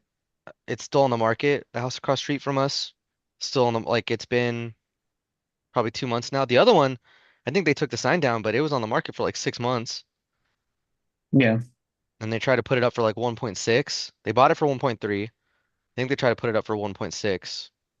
Fucking nothing. The house across the street from yeah, us tried to put theirs up for 1.5. Nothing. Like I've been here like on weekends where they have like the open houses. Like I don't see anybody going there. It's a yeah. nice house. Do they have a? It's nice, but they like you essentially get locked in, or you're underwater for a little bit until the home can appreciate, and hmm then that's why I'm Well, guessing they're trying to get well, their so the people in front of investment back. us, the people in front of us have lived there for a long time. So the house is Oh, already okay. appreciated a fair amount, I would think. They probably bought Yeah. their house for around 700, 800K, I would think. Okay. Yeah. Or maybe less because Brandon said I think they've lived there for like 15 years, maybe more. But I know what happened. So the owner of Porcupine Creek, they bought up the first three houses Yeah. and he just owns them now. And I guess he uses them as like timeshares for his friends if they're in town and he doesn't have room for them in Porcupine. So he had it all Mm-hmm. re-landscaped. It's all linked together with like AstroTurf. It's nice. But I Mm-hmm. guess this lady put her house up and the word on the street is that she had assumed that Homeboy would make her an offer, a cash offer, and just snag up her house too. And he didn't. So Yeah. she's like, fuck. Got to go to Plan B. Yeah, dude. Gotta do something. I mean, I'm hoping by the time we're looking to sell, it'll be a little more settled and we can get the most out of it. But I mean, we also are not into our house the way these people are. Yeah. And it's the way you see it is like if the market is like you move as the market moves and you're looking to move, hmm you're essentially eating up whatever the cost that that the difference, I guess, Right. in the two prices is what's going into the price of the house that you're moving into. Yeah, of course. Yeah, so I mean that's what we would be doing is we'd be paying off the loan on the house and then whatever we have left over. And that's if we decide to sell. Brandon was like, I Mhm. mean, it depends on how we are. Like, if we're Yeah. in a great place financially, we could maybe take a HELOC out on our house with savings, Hmm. put that out as a down, and just rent this house temporarily, and just keep it when we retire. Just keep this as our like second home. Yeah. Yeah. I mean, it really depends. That's not. that would be best case scenario. That's More what than my parents are. likely. That's what my parents are doing. They're trying to figure out like because initially they wanted to move to Arizona Hmm. and sell the house to use that as the like down payment and savings Yeah. for the end of their life essentially. Yeah. But I was like, dude, don't sell the house, like rent it out, and Hmm. then like that way you can leave it to one of us once you guys are gone, and then that's supplemental income for the three of us, that we Right. could just split up. And maybe we do decide to sell it because we don't want to maintain the house and keep up with renters and stuff, but like that's something that can benefit us and benefit the kids, like in the future. Right. So they're like, yeah, maybe. And then so that's kind of where they're at. They're like, do we sell it? Do we keep it? Like both of them sound good, but what's the better value in that? Yeah, that's kind of how my mom is. My mom, um, I guess my mom wants to downgrade because Liana and Ramon are moving out, Julian's moving out, so they're like gonna be alone in their house for the first time, and they're like, well, we need a house this big, you know? Yeah. I And mean, so I guess they're kind of torn. Like my mom is like, well, I do like that our house is big enough that we have the pool, people can come over, blah blah blah. And they're like, well, Andre has a pool, Liana has a big house.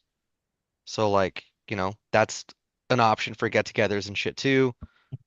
My dad's like, I mean, we plus she's fucking probably tired of like hosting, like yeah, I mean not really like now it's different because she likes hosting and having her grandkids over, you know. That's a different thing. But now I she's meant closing like it off to big the extended events, family. Yeah, yeah, that's already exactly. done. Because It's already like, fucking done. Yeah, so after this past Thanksgiving, she's like never again. We're never again opening. She's like I'm never again opening my home to the extended family on Christmas or Thanksgiving. That's gone. That's done. She's like, I want my grandkids to be comfortable and have a good time. I don't want a bunch of random people there. My parents can come hang out. You can hang out with your cousins if you want afterwards, but like Thanksgiving dinner for Christmas, we're just gonna be hanging out at the house with just us. I was like, yeah, we're big enough as it is, just like us and our kids, you know? yeah. Like we chose three kids, my two kids, Ileana's one kid, they're gonna have more. Like they got more than enough. So, um, yeah, so my dad's like, I don't know. And now he's kind of opening up to it, but he's like, well, where would we even? So he's like telling Yana, oh, we're gonna buy a house in this neighborhood. We're gonna move in. And they're like, oh, we'll rent your casita. I'm like, no, you fucking won't. Like you guys couldn't Yeah. stand fucking living that close to each other. Like Yeah. they sleep in separate bedrooms because my mom has to fall asleep with the TV on. My dad cannot have like any light on. Like you guys have to have your own bedrooms. Like you can't share a casita. Yeah. Yeah, it's fucking crazy. They're nuts. I mean, now they're in a place financially where they can do whatever they want. I almost want them to be like, just keep the house anyway, like kind of what you're saying, Ronnie. Like, keep the house, rent it, leave No, it that's one of them. I open, was like, see what's dude, going put it on. put it in a trust so that Hmm. that way it's not inherited, right? Because if like you inherit a Right. house, you inherit it at the current or whatever the current value is on the like property. Whereas Hmm. like if you get it from the trust or whatever, you get it at whatever grandfathered property tax rate that they're locked in at.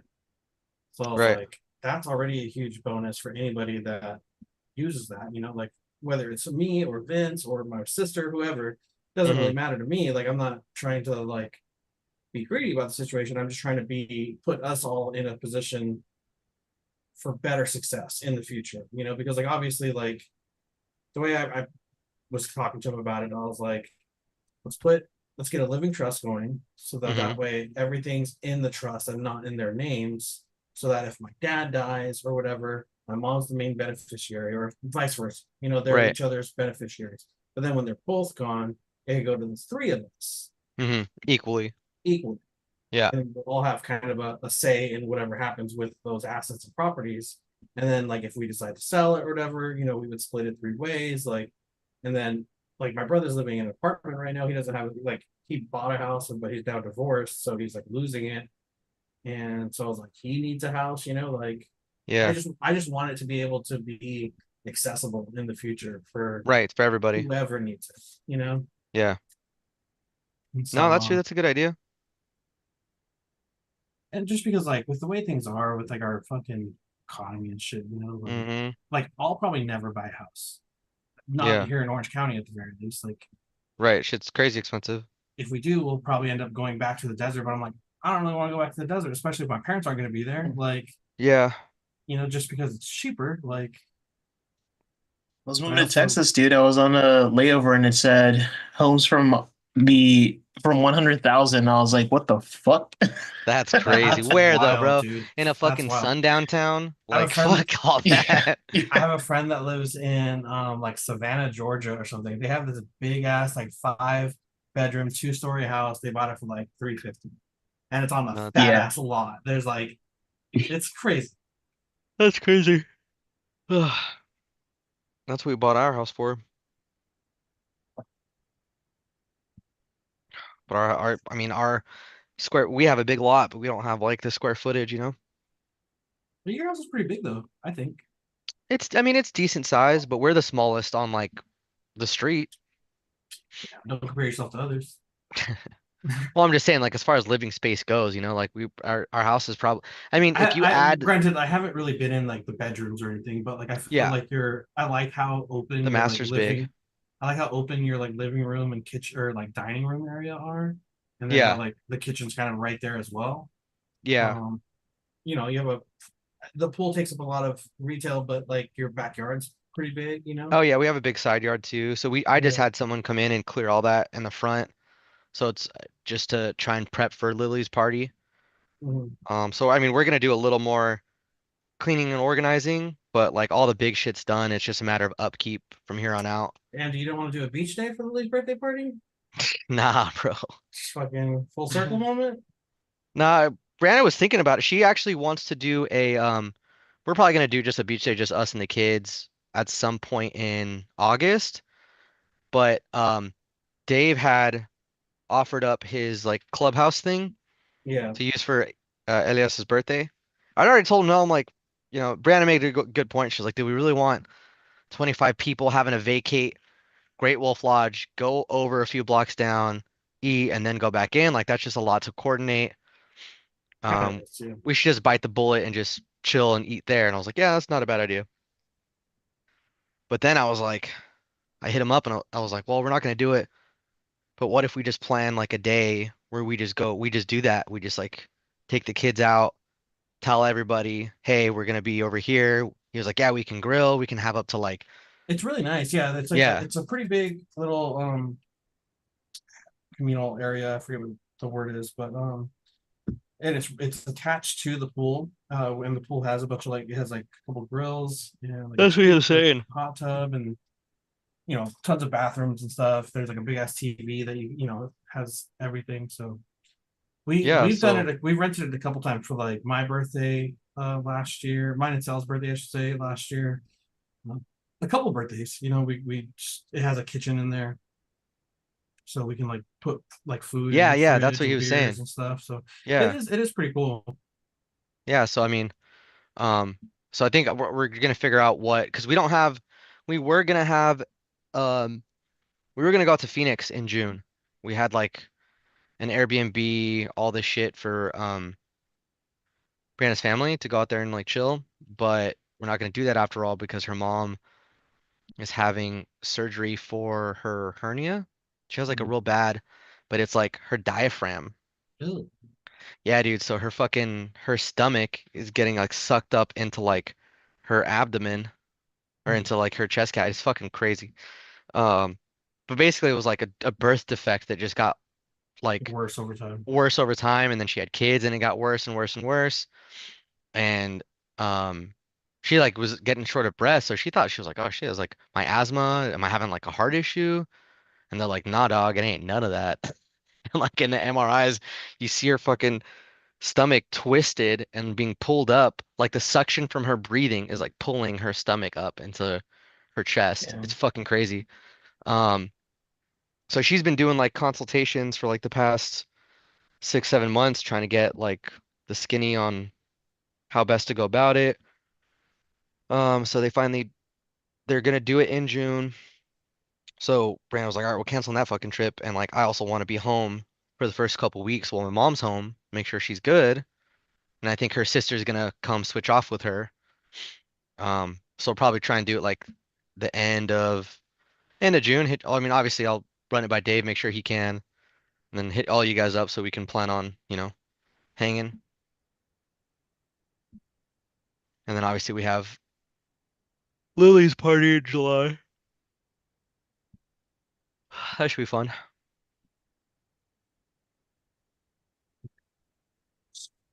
Yeah, gotta. We need RSVP for it. Oh, you could just tell me. I'll be there. All right. I Yeah. fucking hope. Um, you coming for sure, Edgar? Yeah. Okay, cool. I'll just put. We just have like a shared When's note, and Elias's then party? the 31st. Of June? May, this May, month. maybe May. Yeah, yeah, yeah. So it's gonna be Um, smaller. What we're gonna do is we're just gonna go. oh, perfect. That Um, works out for me because I have to be down there that weekend. Anyway. I have to be in the desert so much this next like 3 weeks, 4 weeks. all mad about it. Dude, I'm going this weekend, the following weekend, the weekend after that, we're in Utah, and then I'm going back to the desert the following weekend after that. Oh, that's right. You And guys, your then, trip. yeah. Um, Ah, man.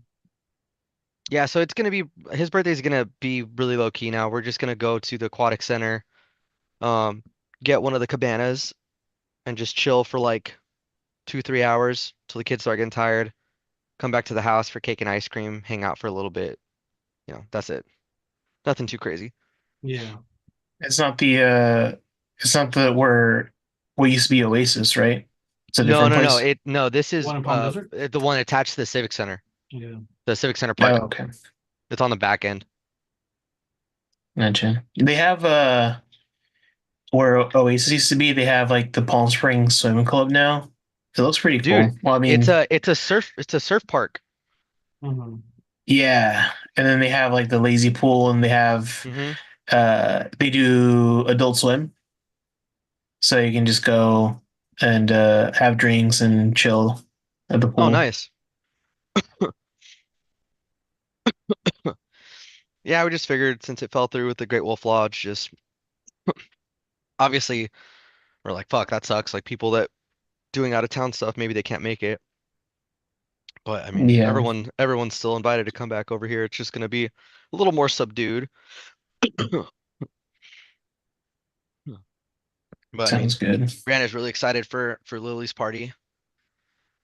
The only thing is like the pool is just so fucking old and like not in great shape. I mean, it's still usable, obviously, but it's not as Yeah, nice as like my mom's pool, but it's much bigger. So I don't know. yeah. I mean, no one really We'll just have to cares. watch the kids, yeah. Make sure Yeah, sure no one fucks up. right. It'll be cool though. We're Damn, gonna set up the grill on the side of the bro. Ronnie, house. text Dave. Make sure he's okay, See what's bro. going on. Yeah. Uh-oh. Be right back. All right. Thanks, Francine, as well. 'Cause I think his phone's on his desk. I think that's what he uses for his camera. Oh, is that what?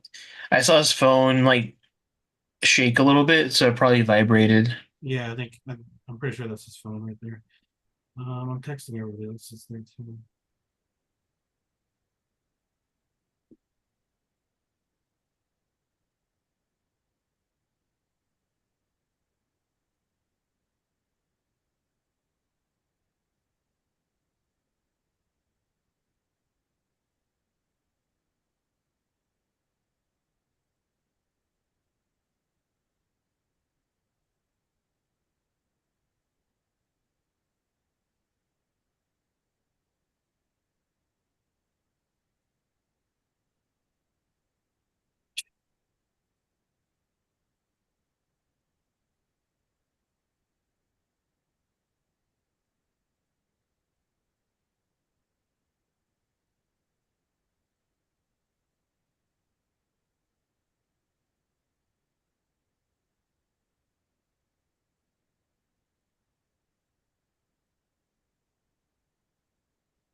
Bitch. Apparently, it's just some fireworks. It was fireworks? Yeah. What?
All right, guys, can you hear me?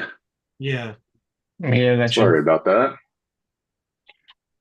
There All was good, all a good.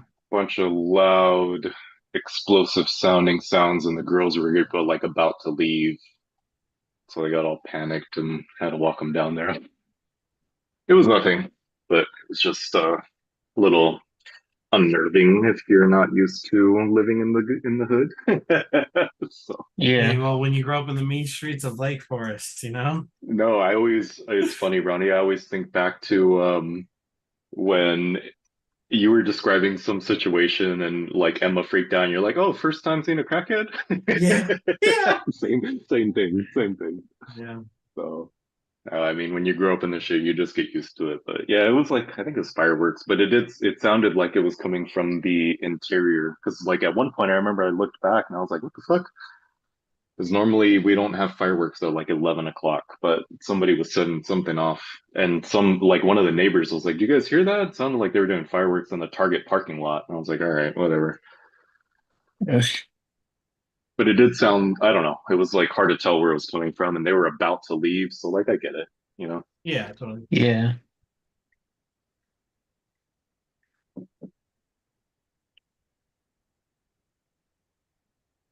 Damn, we're fucking listening to the rancheras, huh? Yeah. Where's Sal when you need him, bro? Damn. Did you listen to the Group of Frontera Tiny Desk concert? I didn't. No, Bro, that guy's No. got some fucking pipes. they all Yeah. do. All these Mexican singer guys, fucking, they But get like, down, dude. all right, hold on. Let me just say, like, I'm not like I don't I feel like a lot of these bands, like their singing's always like, all right. It sounds like you're fucking drunk Theo at 3 a.m., you know? Which like is Hmm. passionate and good. It's the same appeal of like emo music, right? You know, like it doesn't sound the most pleasing, but there's passion. You know, you feel it when he's singing. This guy Mm. fucking Hmm. sings, bro. Like, put it on.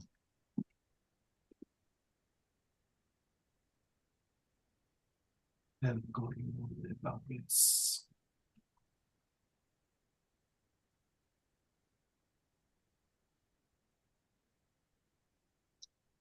All I know is that it's Sonidito covered by metal bands. Fuck, Yeah, bro. It's so hard. I think he just Yeah. posted one recently. I know. There's a couple bands that have covered it now. I think All Shall Perish did one. Yeah, That shit goes hard.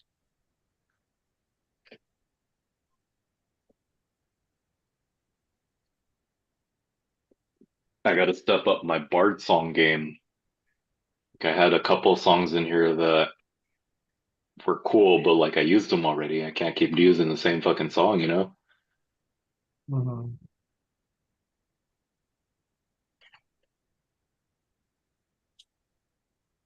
Gotta come That up with a few that's more. that's part of the fun for me with like playing a bard is I can just make up stupid songs and make them canon. Yeah. It kind of works. There was one point in our original campaign where we had what was the frog's name, Ronnie? Oh Goldie no, Goldie it was Lollyhops. Lollyhops. Lollyhops. Yeah. Yeah, so we had this frog bard called Lollyhops, and I was like, cool, I get to write some songs for Lollyhops. Mm. And I busted out my guitar and shit. I hadn't played that Lollyhops was guitar a in cool like two character years. until our DM killed him fucking mercilessly. Oh, as soon as you guys were like, we're into it, I was like, hell yeah, I'm gonna kill him. He didn't even, well, he didn't die initially. He got sold because you guys sold him. But that was part of the plan. He was supposed to be like our inside guy that was gonna like disrupt everybody from the inside. It's not my fault you tried to sell him off. Well, baby. He woke up He's thirsty wide and wanting a awake. snack. Yeah, he's wide awake. Yeah. All right, so I'm Dang, probably it's gonna have to 11:30. bounce, guys. I don't All think I'm right. gonna be able to. Yeah, Yeah. I feel you, man. No All right, worries. all right. Love you All guys. right, Hopefully, well, Good. I real, probably can't next real, week because we're gonna have family in town. So the following real, week should be good. real quick. We I can't the took like following week. I took minimal notes this session. Is there anything else we want to note in terms of the battle? All right, I There gotta wasn't bounce. really Turn anything is that it? Peace. happened. Good night, man. See All ya. right, man.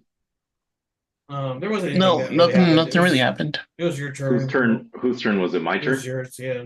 Okay. I'll just say Gladwin's turn.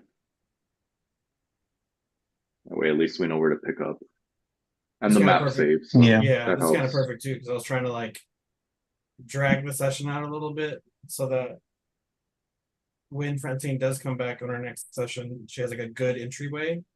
Oh yeah, that'd be cool if she comes into a battle. Maybe. I mean, they're all just still alive. We barely started the fight. So I just wanted to try to introduce her before we got into like the thick of. yeah. Well, Yeah, battle so- entry is kind of cool too. I think so too. That's how you brought me into Andre and Edgar. And I think at the time, Julio. I don't Yeah. remember if he was part of it, but Yeah, it it was makes for kind of a cool the first entrance and session. at least some dialogue of like, how did you get here? Why should we trust you? And if somebody's at least like on our side, it kind of helps with that transition, I guess. And also like when it's a new character, like you kind of want to figure out how things work in battle, right away, and Yeah, kind of at least figure some out what their idea. like party Yeah, cohesion is, like with each other's abilities and stuff. for sure. But yeah.